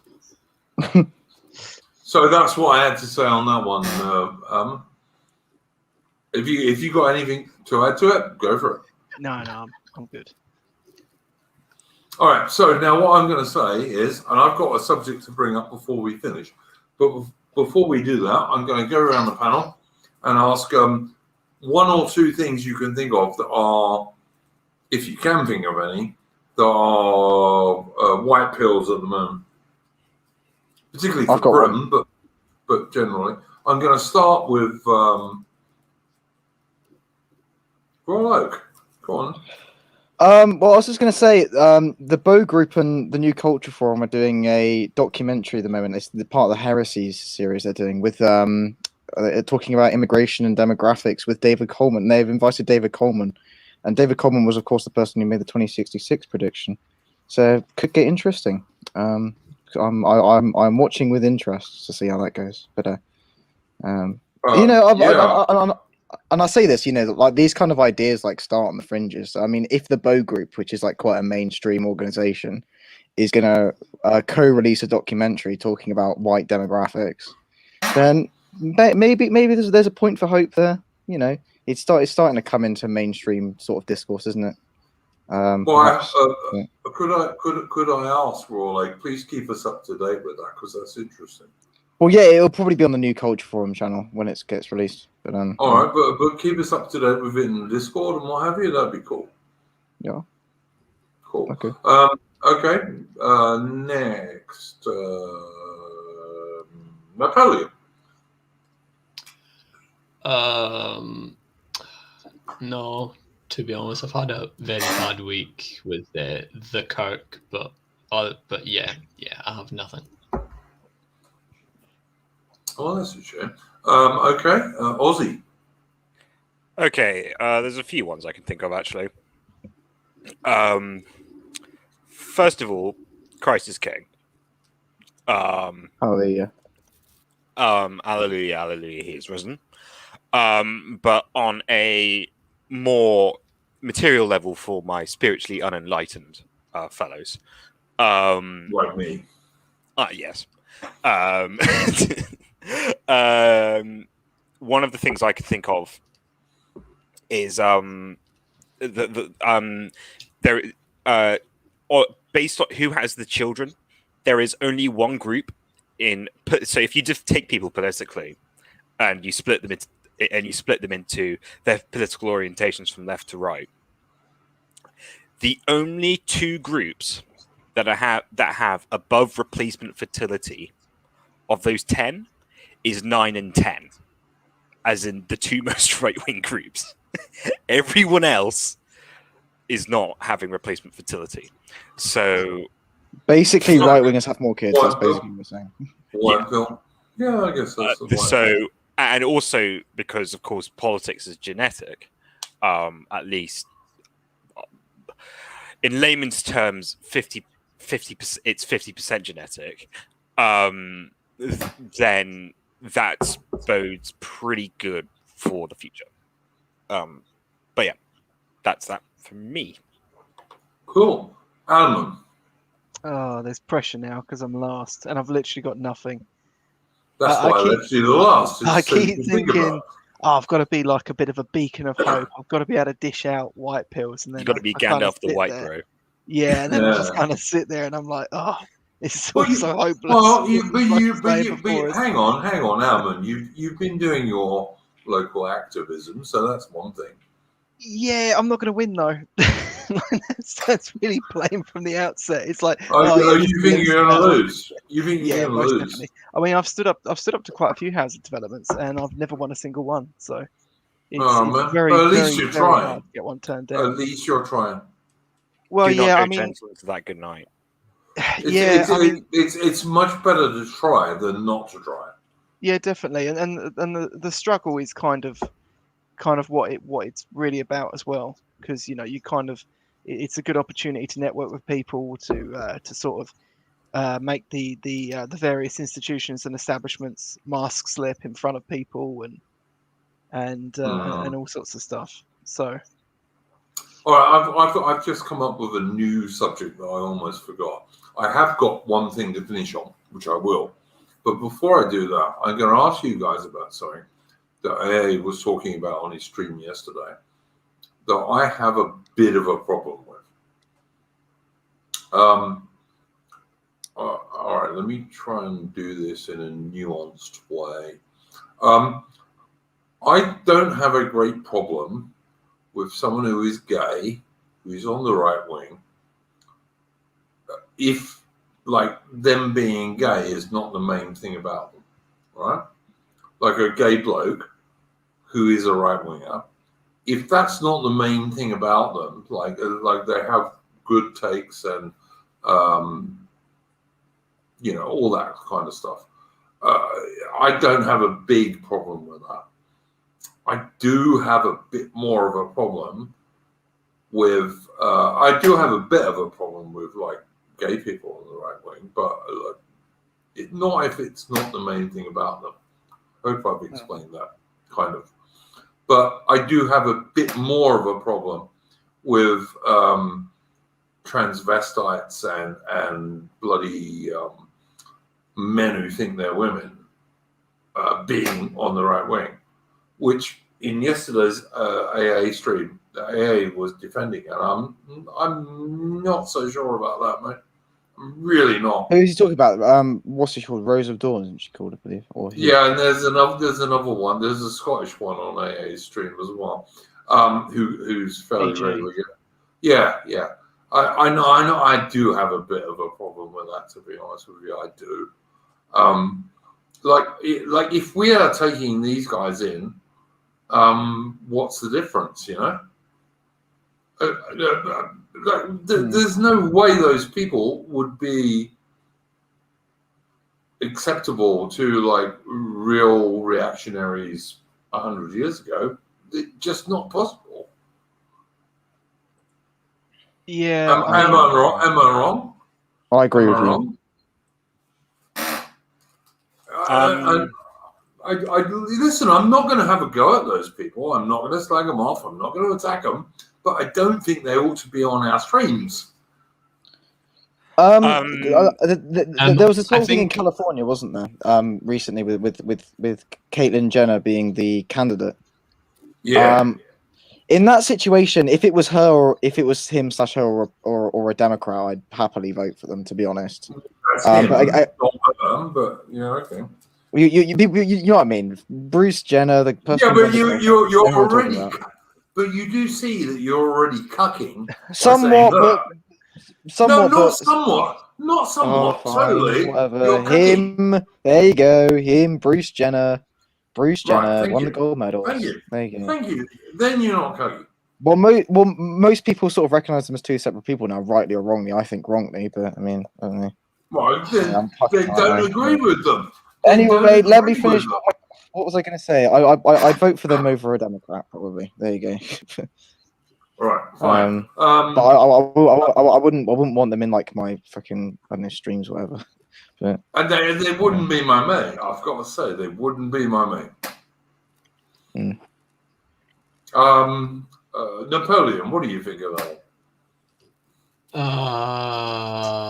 So can you repeat the question again, but just like in a short thing? All right. Well, if you're like if you're academic agent, for example, and yesterday what he was doing was he was defending having gay people, which, as I said, I like gay men. I can kind of see if that's not the main thing about you. David Starkey, I like David Starkey as a historian, right? But the fact that David Starkey is gay is a very minor thing about David Starkey. Yeah. So I can live with that. I don't like it, but I can live with it. But if you're going to then have people like Rose of Dawn and the Scottish person, DG, the academic agent has on his streams, who are trannies or blokes who think they are women. They are women. I can't live with that. I'm sorry. It's not based. It's not right wing, and I don't see how we support that. Because if we do, it kind of makes us the same as the left. I wouldn't support that, but I would have one of them on my stream probably. Not to like associate with them on like a factional level, but just for like conversation or discussion. Because I have quite a lot of trans friends, but and they're quite solid on it. They're quite solid on it, and I don't really have an opinion really. Ozzy, what do you reckon on that one, mate? Right, okay. I mean, I have... So the first thing that needs to be said is that when it comes to matters of sexual deviancy, all humans are sinners, and I'm obliged to think of anyone performing any sexual act outside of legitimate marriage as committing fornication.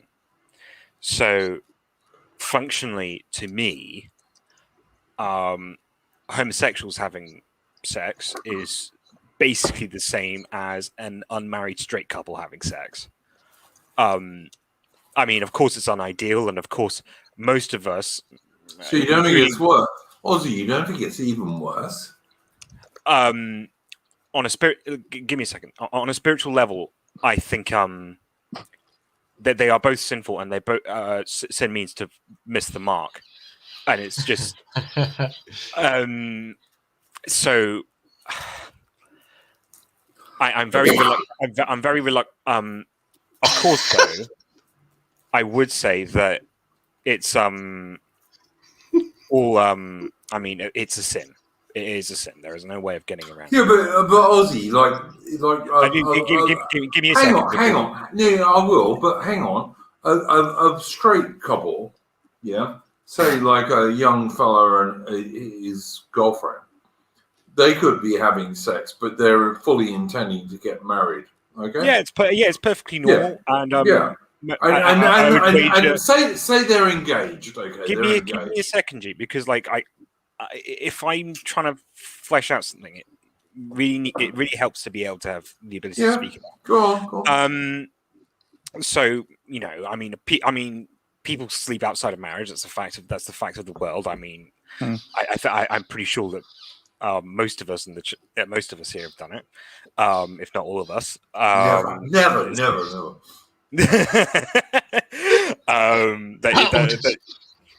That is a fact of the matter, but when we get to things on the people AA associates with, and particularly on stream, I start losing a lot of sympathy very quickly. Because AA is in a position of responsibility, whether he likes to or not. He broadcasts to, I don't know, 1,000 people when he streams or whatever. I actually agree, by the way, Ozzy. You're coming way around to my position here. And doing this is effectively normalizing what I would consider personally not healthy.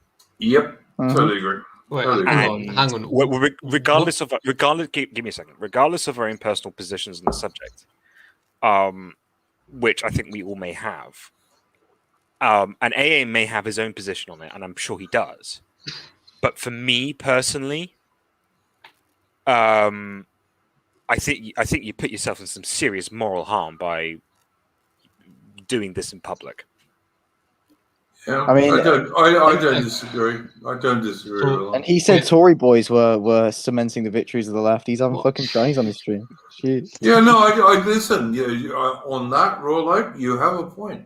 Let me make it clear. I wouldn't have a go at these people.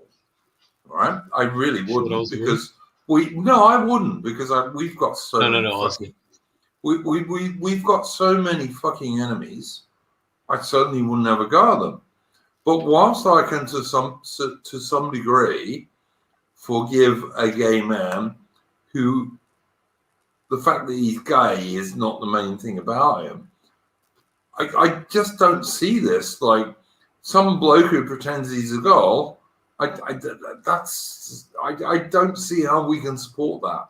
Like, as far as I'm concerned, when I see a gay man who's actively trying to not make it his defining feature, what I basically see is a sinner struggling through life like I'm struggling through life.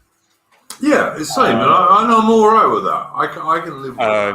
And I don't agree with it, but I can live with it. Yeah, and that's I think that's the nuance I grant to it, because for me, I'm obliged to, by my morality, to encompass this from perspective of, are you doing your sin and reveling in it, or are you trying to move past it? Yeah. And you see, this doesn't totally surprise me because I've always thought that Aussie was relatively based. So yeah, I agree with that. But I have to ask Adam what he thinks about this stuff, because I kind of respect Adam's positions on this thing. Well, you're not going to like this one then. Well, I might not. Listen, mate, I might not. But generally, you have intelligent takes, is what I kind of meant. I can't say too much because I went and watched Douglas Murray live.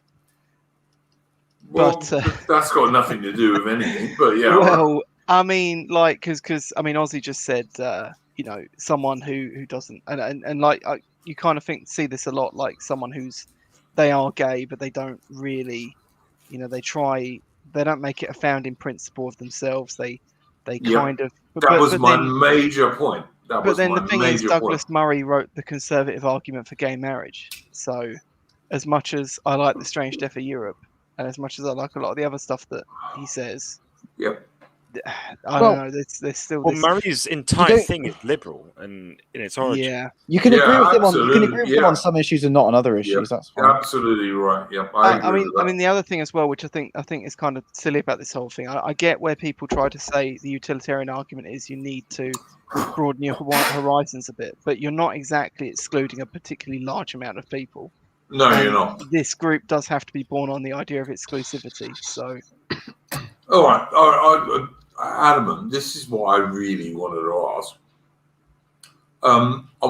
My problem is this: you get AA constantly going on about there is some kind of anime to trans thing, which I think is absolute bollocks. Frankly, I really do. Right? I just think it's total bollocks. Well, we all know you like anime, so that's. No, I guarantee you, I've seen 2 or maybe 3 anime in my There's entire 3 life. more than I've seen. All right, dear. okay, right. I'm not going to get concerned with this one, right? Because I don't give a shit. All right, the anime is just Japanese cartoons. You're confusing them with other cartoons, which are actually sexual. Okay, and I think AA is to some degree also. But AA will constantly go on about, and then actually in his stream yesterday, he went on about how many. What was it he said? Let me think.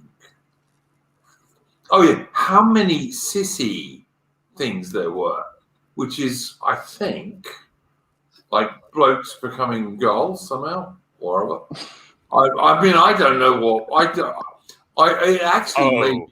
It actually made me worry what sort of porn AA watches. But anyway, it really did. It really did. He's got a wife and kids. He shouldn't be watching porn. Yeah. Well, yeah, exactly. Wait, he should be watching porn. No one should be. No one should be. Okay, but him especially. Anyway. I occasionally watch porn, but I watch porn on live. You know. Boo. No, fuck you. All right, I'm not. I'm an agnostic. All right. But anyway, leaving all that aside, leaving all that aside, leaving all. And I just have the last word. Leaving all that aside.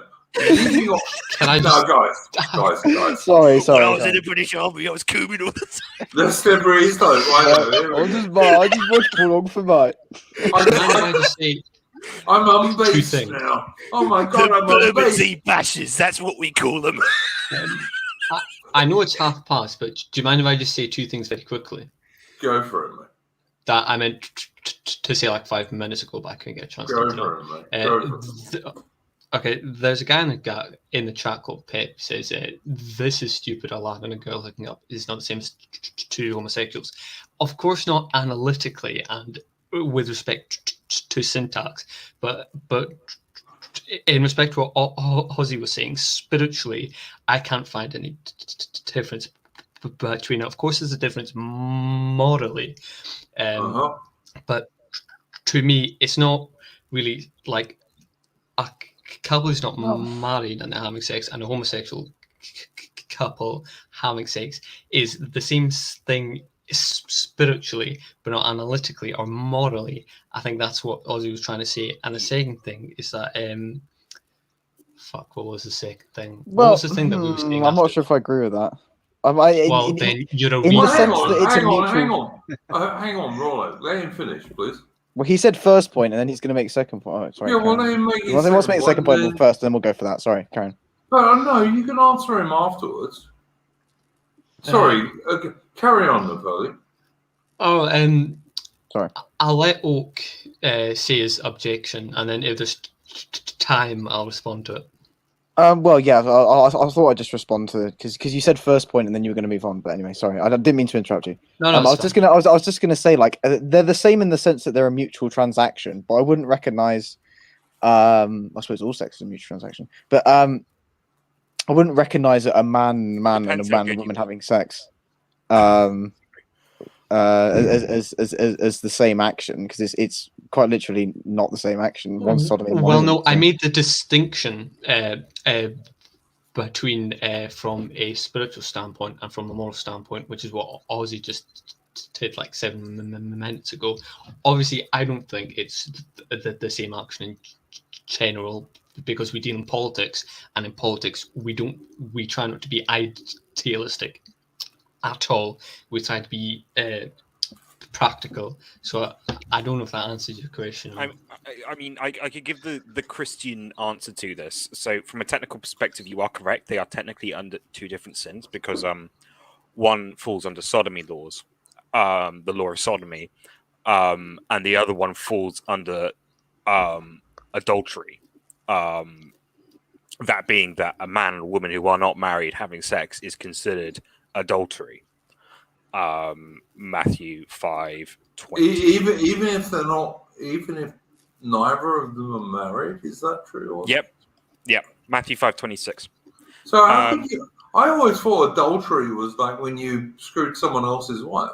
Yes, but the conception of Christianity, the conception of the Christian marriage is that the marriage is eternal, and that you are not simply married now; you are married in continuum of creation.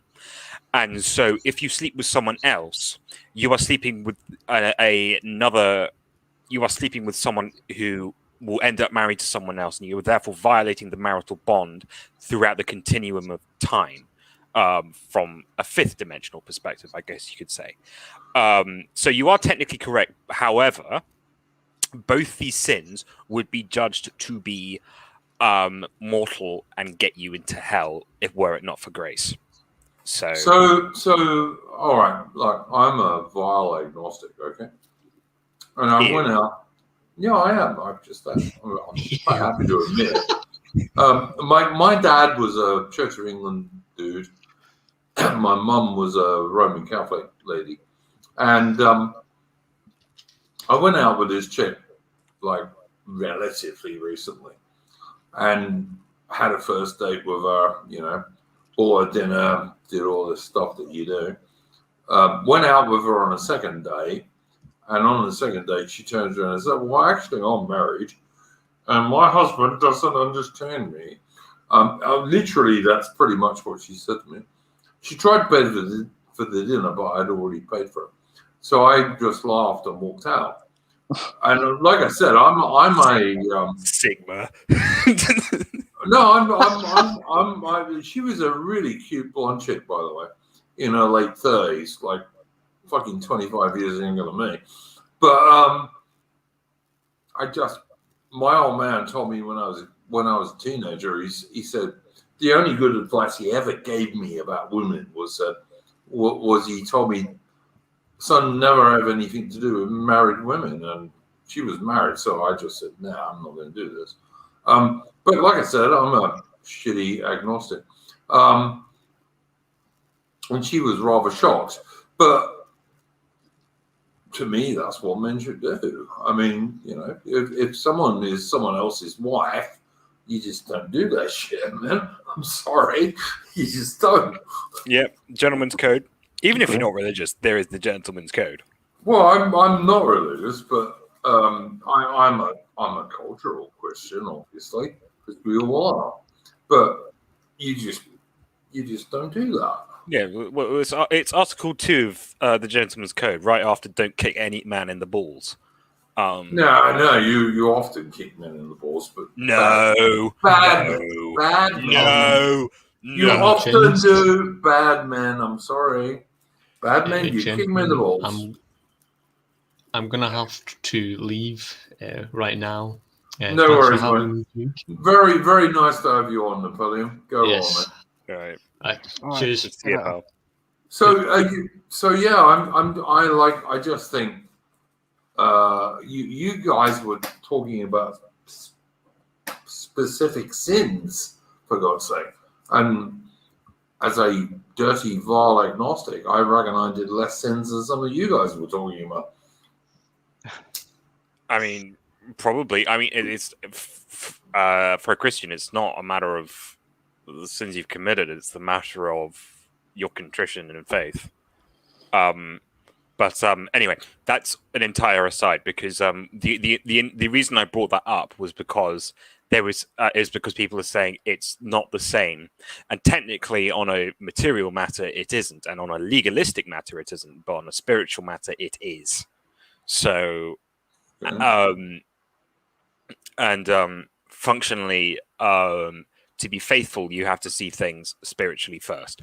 Anyway, that's enough of that, though. All right, I'm now going to ask Alman, who is like my general moral touchstone. So, what do you reckon about this stuff, Alman? Oh God. No, honestly, I think you're a pretty base guy on this stuff, but not crazy. So, you know, and I know we have some fairly heavy Christians in our group. So, yeah, I'm pretty puritanical on this stuff. I haven't looked at porn in fucking years now. Actually, it's Soldier, been a long absolute soldier. time. But Yeah, you're gonna meet this girl who looks like a porn star, and you're just gonna explode. well, I've always been graphic. I've been able to be quite stoic in that sort of stuff, so I'm all right. What do I tell you? Soldier. Soldier. Adam will always do all right. Adam is like the guys who won the whole British Empire is Adam. No lie, he is. He's like. Well, I mean, I couldn't get in the Navy because I'm basically classed as disabled. So no. Nah, Oh, he's a disabled soldier. Yeah, it's just a minor. It's a minor thing. But no, honestly, guys, I must ask. Like, I got one more thing to bring up after this. So I guess we're going to go 3 hours instead of 2.5. But I really want to ask this. How the fuck can the right have trannies supporting us? I just don't see it. It's really dumb. And there is a problem with it. It's dumb, it's immoral, and it's irresponsible. That's all I have to say on that. It's irresponsible is the main thing I would say. Deeply. Look, I'm not saying slag those people off. I'm not saying have a go at them. I'm not saying any of that shit. But they shouldn't be on our fucking streams representing the right. Yeah. It's to me, it's insane. I don't get it. It does seem like a really unusual alliance. I don't quite know why it's happened, but it's because AA's originally was not a big conservative guy. He was he was not. I stopped following him years ago because he was so liberal. Yeah, I watched him when I was even more of a Tory than I am now. Because I remember back in the heydays of back when Trump's ascendancy and blood sports and all that. Like I remember AA frequently being on the liberal side of things, and he's very much a bake the caker. Even now. I'll tell you, Ozzy, I stopped following AA. Like I followed him, I don't know 6 years ago or something like that, when he had a very small channel. And then I stopped because he was so fucking liberal, and he was involved with the absolute liberal cuck, the Britisher, who he eventually ditched because his people watching him didn't like it. Yeah. Also, his continued association with Sergen Vicard, to say as Keith Woods would say it. Yeah, another left winger, really. But anyway, there's worse people than Sargon. Come on. I know, but he's a Republican. He's a bit of a liberal, but he does sometimes analyze problems correctly. He's the common ragdoll. But anyway, you've got to remember that AA still fundamentally sees things from a materialistic, he still spends half his time talking about economics, and I used to watch him because of his economics, because he's also trying to make a living from his channel, don't yeah, I remember, of course, I started studying actual economics and realized it was a load of horseshit, but whatever. But he's so it's just the sort of idea of freedom and liberty and all that, and it's just it's very he's this sort of I think the reason that he associates with these people is because he's still rooted to this liberal ontology of he's a liberal. He keeps saying he is on occasions. Yeah, and this is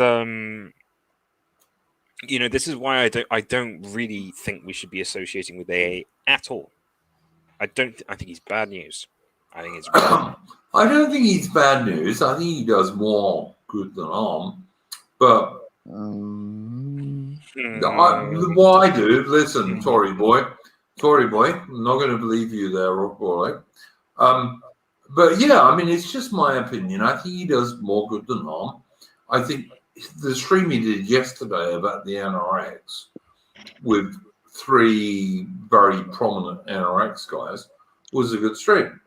The fact that he has pushed apostolic majesty is another good thing, because apostolic majesty is one of the best historical streams on YouTube. So I think that's a good point. And I would just say to the Lady of Shalott in the channel, like Lady of Shalott is a what do they call them? Like she can ban people on Catfish. Wrench. She's got the spanner. She's got a spanner. Sorry, I beg your pardon. Lady of Shalott is not a catfish.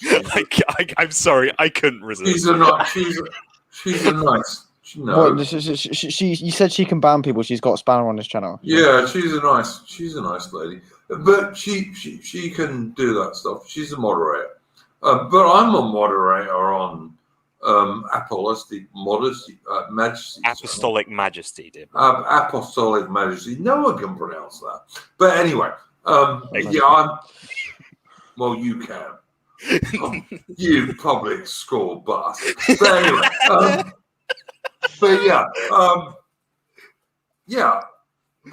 it's like I just think AA is not right.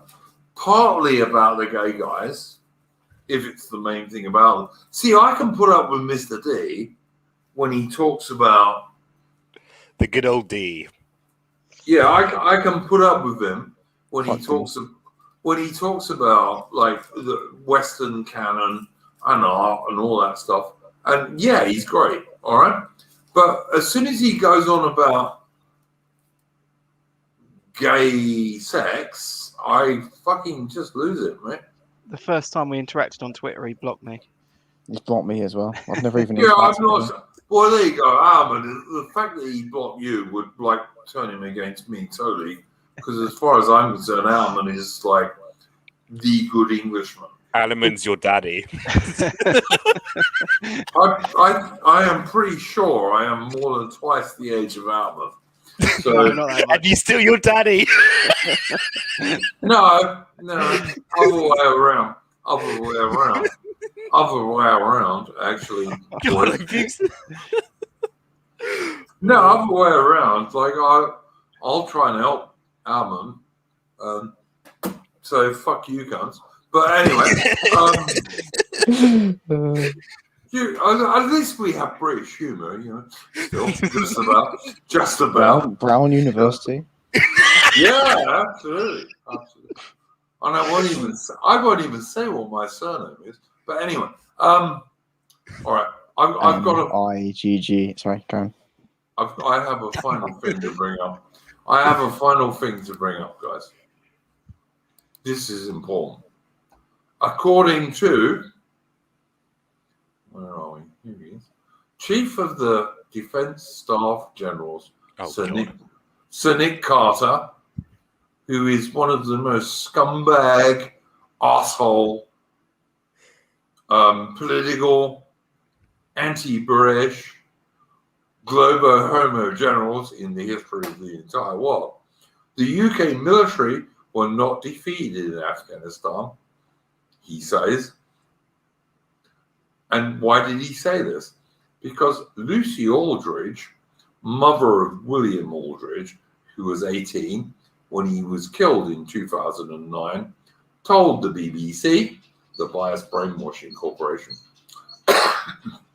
I'd like to see with my own eyes what did we achieve? What was the sacrifice for? Because it's too high a price to pay. Asked for his response to Miss Aldridge, Globo Homo General Carr told the Today programme he absolutely understood where the bereaved came from, which means he had no clue. All of those who fought in Afghanistan can hold their heads up very high, he said. The British military was not defeated on the battlefield. They showed remarkable adaptability against a very cunning and nefarious opponent, and they showed phenomenal courage under great pressure. And at the end of the day, we prevented attacks like the one we saw from Al Qaeda on 9/11. Well, we can argue about that. Ever occurring from Afghanistan in this intervening period. And I think there is no reason to suppose that we can't prevail. But of course, we're leaving now, so there's every reason to suppose we can't prevail because we're not there anymore. But anyway, at the height of the war, NATO had more than 130,000 troops from 50 nations in Afghanistan. The UK had 9,500 personnel in 137 Helmand provinces, bases in Helmand province alone. Okay, so this is where you get your first problem, right? There are 130,000 troops from 50 nations in Afghanistan, okay? 2/3 of those were Americans. UK, which had the second largest number of troops, had 9,500 personnel. Now that is a large brigade group. And it's not many blokes. Like it's 3 or 4 infantry battalions plus supports. And it's shit. Absolute shit. And why we lost. Now, is that Glover Homo General correct in saying the British didn't lose in battle? Well, probably not. Because, like 50, 30 or 25 or 50 or 100 British blokes in a base probably ain't going to be overrun by 1,000 Afghans. Partly because the Brits have good weapons and partly because your ordinary basic Brit is a good soldier and ain't going to let his mates down. But the idea that somehow or another it was good, I don't know. Shit. On Friday, Afghan officials said the Taliban had captured a major border crossing between Afghanistan and Iran. Apparently, there are nighttime lockdowns in Afghanistan these days, which have nothing to do with COVID. They're just the fact that the Taliban is taking over the country again, exactly as it was before the British and American invasion, so quickly that no one can stop it. So all those guys who died in Afghanistan, and it was about 500, we lost nearly another 200 guys in Iraq. And in addition to that, we lost thousands upon thousands of guys who were wounded, many of them maimed, like they lost legs and arms and all this sort of shit, for absolutely nothing, in my opinion. And we knew that was the fact. And you've got this British Army general now turning around and saying, oh, yeah, don't worry about your 18-year-old kid dying in Afghanistan. It was all right because he died for what? He died for fuck all. I'm sorry. My son's in the Royal Navy for a reason. There's a reason he's not in the British Army and the Royal Marines. And it was because of this shit war. We had no plan to win it. We had no intention of winning it. We were just leaving people there for years upon years to get killed and get maimed for no purpose whatsoever. And now we're going to say, oh, we weren't militarily defeated. Well, I don't know. I guess the Americans could say the same about Vietnam. South Africa could probably say the same about our battles in Southwest Africa. But you know what? Military defeat,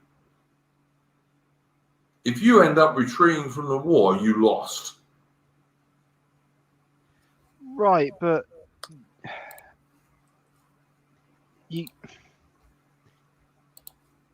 I mean, someone made this analogy a few streams ago where they said that you can't sort of call out football supporters whilst also being supportive of the troops, even though they partook in a war that they probably should have just walked away from. But you can't walk away from the war if you're in the British Army, can you? Well, you can quit. How? You resign. Oh, after 3 years, yeah, okay. Yeah, but not everyone's a new recruit just walked into the army. There's going to be quite a few people there that are outside of their minimum service. Yeah, but even if you've done 3 years, man, you can't just leave. Well, officers can. No, even they can't. No, you have to apply to leave and then get permission to leave. Royal Marine officers can resign on the spot and leave instantly. I'm not sure that's true, to be honest, but all right, fair enough. Well, yeah, the logic behind it was that they didn't think it was a good idea to have officers who don't want to be there in charge of troops. Adam, and I'll believe you on it. I'll have to look it up, but I didn't know about it. I mean, but the thing is, people were actually signing up for the army while this stuff was going on. No, actually, the army was vastly more popular while this was going on. Yeah. Because it was a war. And you know what? Most of the guys who join the army want to fight in a war. Yeah. It's amazing, isn't it?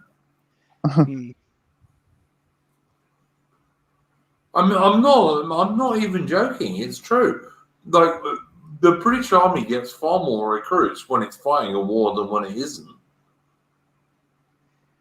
Because, amazingly enough, most young men want to go and prove themselves.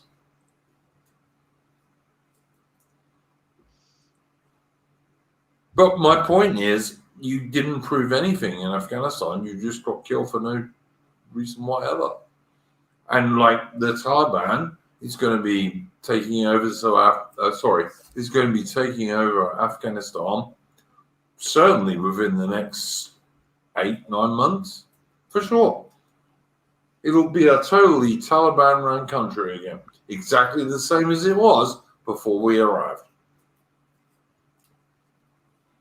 So great, but like, you know, my son, I don't want him getting killed there. For what reason? Why did those 500 British soldiers get killed there? For what purpose? And thousands more wounded and maimed. Yeah, we all know. There was absolutely no point to it. And everyone, you're kind of preaching to the choir here, though. Yeah, I know I am, but all right, I'll preach to the choir in the chat. We knew 5 years ago, we knew 10 years ago that this exactly is what was going to happen. So everyone who has died in all that intervening period has died for fuck shit, nothing. And I made damn sure my son wasn't going to die for that. And that lady who I just quoted was exactly right. And the British Army General, who is a vile corporate globalist scumbag, CUNT, was completely wrong and lying. I'm sorry, just the truth. And I get people on this channel say, oh no, we shouldn't fight China. Well, I'd sooner fight China than Afghanistan, quite frankly. I really would. Like, Afghanistan, we ain't never going to win. Same as Libya, same as Iraq, never going to win that shit. You're talking about, like, guerrilla wars in the middle of nowhere, in the desert, or in the mountains and all this kind of stuff. But yeah, Britain actually could sink half the Chinese Navy and destroy half the Chinese Air Force. Well, fine, I'm for that. Like, I'm not anti-war at all. I'm just anti-pointless wars. But beating the shit out of China ain't a pointless war. That's a good war. But that's only my own opinion.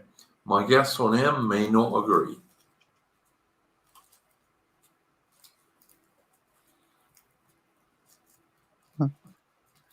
So I just felt really sorry for that lady whose 18-year-old son was killed in Iraq, in Afghanistan.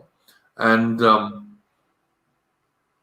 the Globo Homo British General, who is a scumbag, and I know very well the policies he supports, and he is a scumbag, basically said, nah, he was a sacrifice for what? Nothing. Absolutely nothing. Absolutely nothing whatever.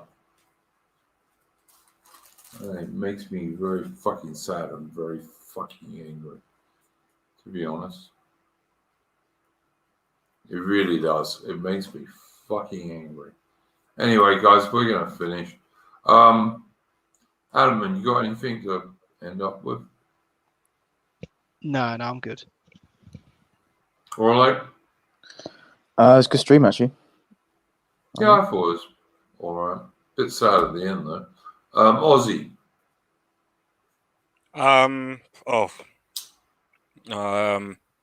I was actually just thinking that I need to fucking hit the rock. It's really hot again. It was a bit cooler today. It's cooled down a bit, but You guys just can't handle hot temperatures. Oh, God's sake. well, It's almost like we grew not up on used a to like temperate 28 island. over here. But, yeah. Yeah, I grew up on an island and I just love hot temperatures. So you're not British? No, I absolutely am British, but I just love hot temperatures.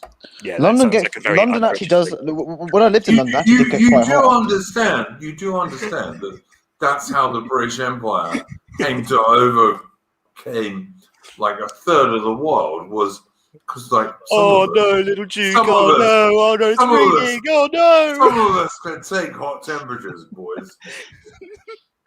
Yeah, I'll be honest. I don't actually get it myself. I've been dragging my bench press out onto the driveway and working out in the sun. It's been fucking I brilliant. don't know, man. You know, sometimes in Melbourne, like in the summer, occasionally we get these days when the wind comes from the outback, because like I'm quite close to the coast, but sometimes you get the wind coming from the outback, and when you open your mouth, the air is hot. I kind of like it in some respects. I really do. It's like, fuck me. This is what Captain Cook knew about. It's cool. I like it. I really do. It's you guys whinge too much sometimes. This is why. Oh, I'm Duke and I'm scared of the rain. Oh God, Britain's too cold. Yeah. Never. You're scared of It's cold. too cold. I was never scared of the rain. I was never scared of the cold. Oh, we're gonna I go just fuck don't off know. to Australia, you guys. Oh, it's I went to South Africa first, Chica. Yeah, I went to the safest country in the world. I went to South Africa because it was so scary. But anyway, yeah. All right, guys. I think that was not a bad stream, but I think it left us some stuff to think about. I mean, in particular, in like, I don't know.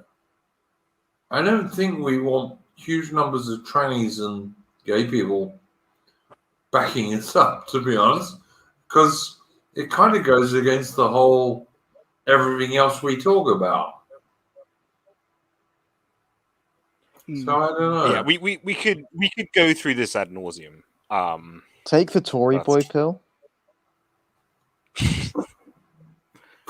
I will stick that Tory boy pill right up your arse, Royal Oak. Good. Well, It's one of those that's not pills a that very go up your arse, manly actually. thing to do. I mean, I wouldn't actually, because Well, That's why still are you ingesting putting- it though, so you're I still know, technically taking it. no, I wouldn't, because it would be a bit gay. Oak's like but- 2.5 times like junior. I'm never going to be a Tory boy ever. All right, it's I'm joking. never going to happen. Right. I'm not. I I'm know not you- even a Tory boy myself. So I mean, I don't know. Well, you're the closest we have on this channel. Well, I mean, I think Ataman and Ozzy are both members of the Tory party. So. No, No, I left when they kicked Roger Scruton out. Oh yeah, fucking Oh. Johnny Mercer. You're Yeah. kidding. Adam, did they kick Roger Scruton out? They sort of did. They didn't Yeah. like kick him out fully. I think Johnny Mercer actually apologized for that later. But Yeah, but he shouldn't have done it in the first place. And I left when they decided not to pass the porn laws. I just can't believe they kicked Roger Scruton out, for fuck's sake. My I don't God. think they kicked him out. I think there was something over his position that I can't remember it. I don't think he was kicked out. head of but- that build back.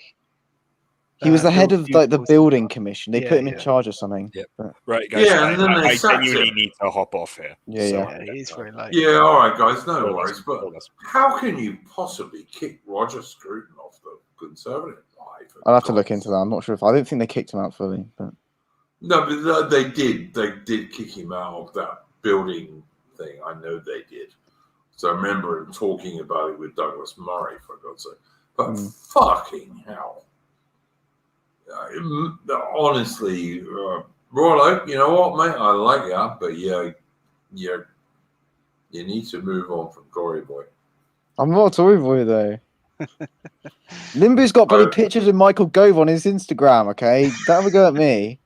Please don't take pictures of Michael Gove wearing bloody Tory rosettes. I put it on my Instagram.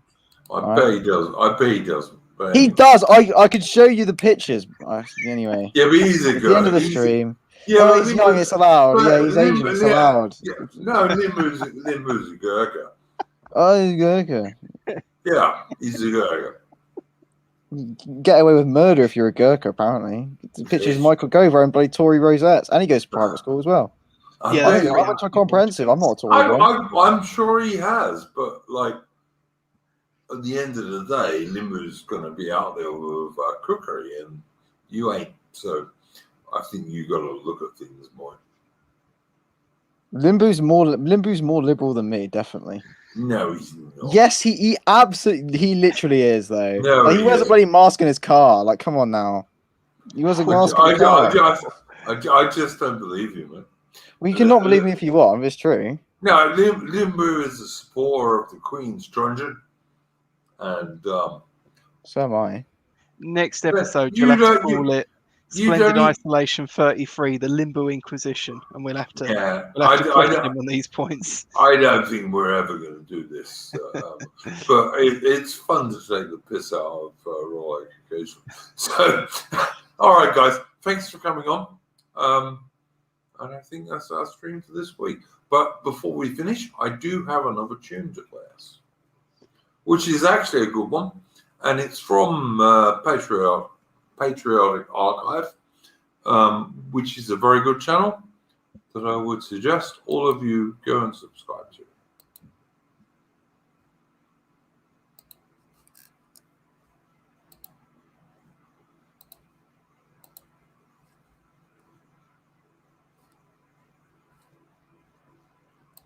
The glass of rum, for shame ye take no care, me boys. How stands the glass of rum?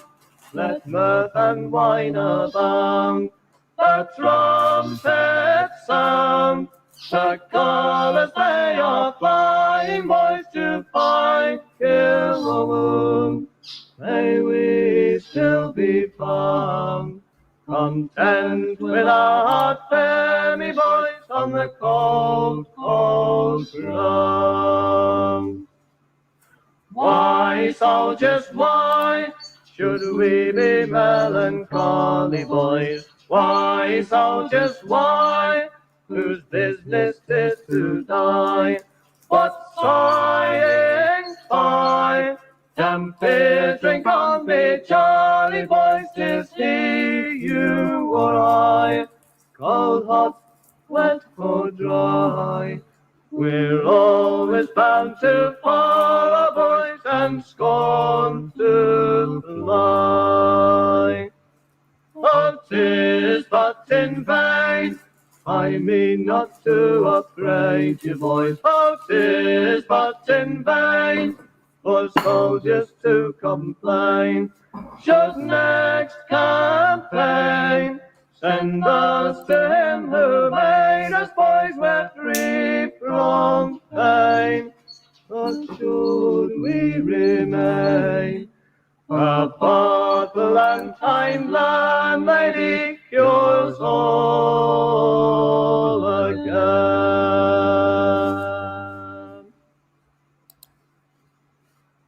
Guys,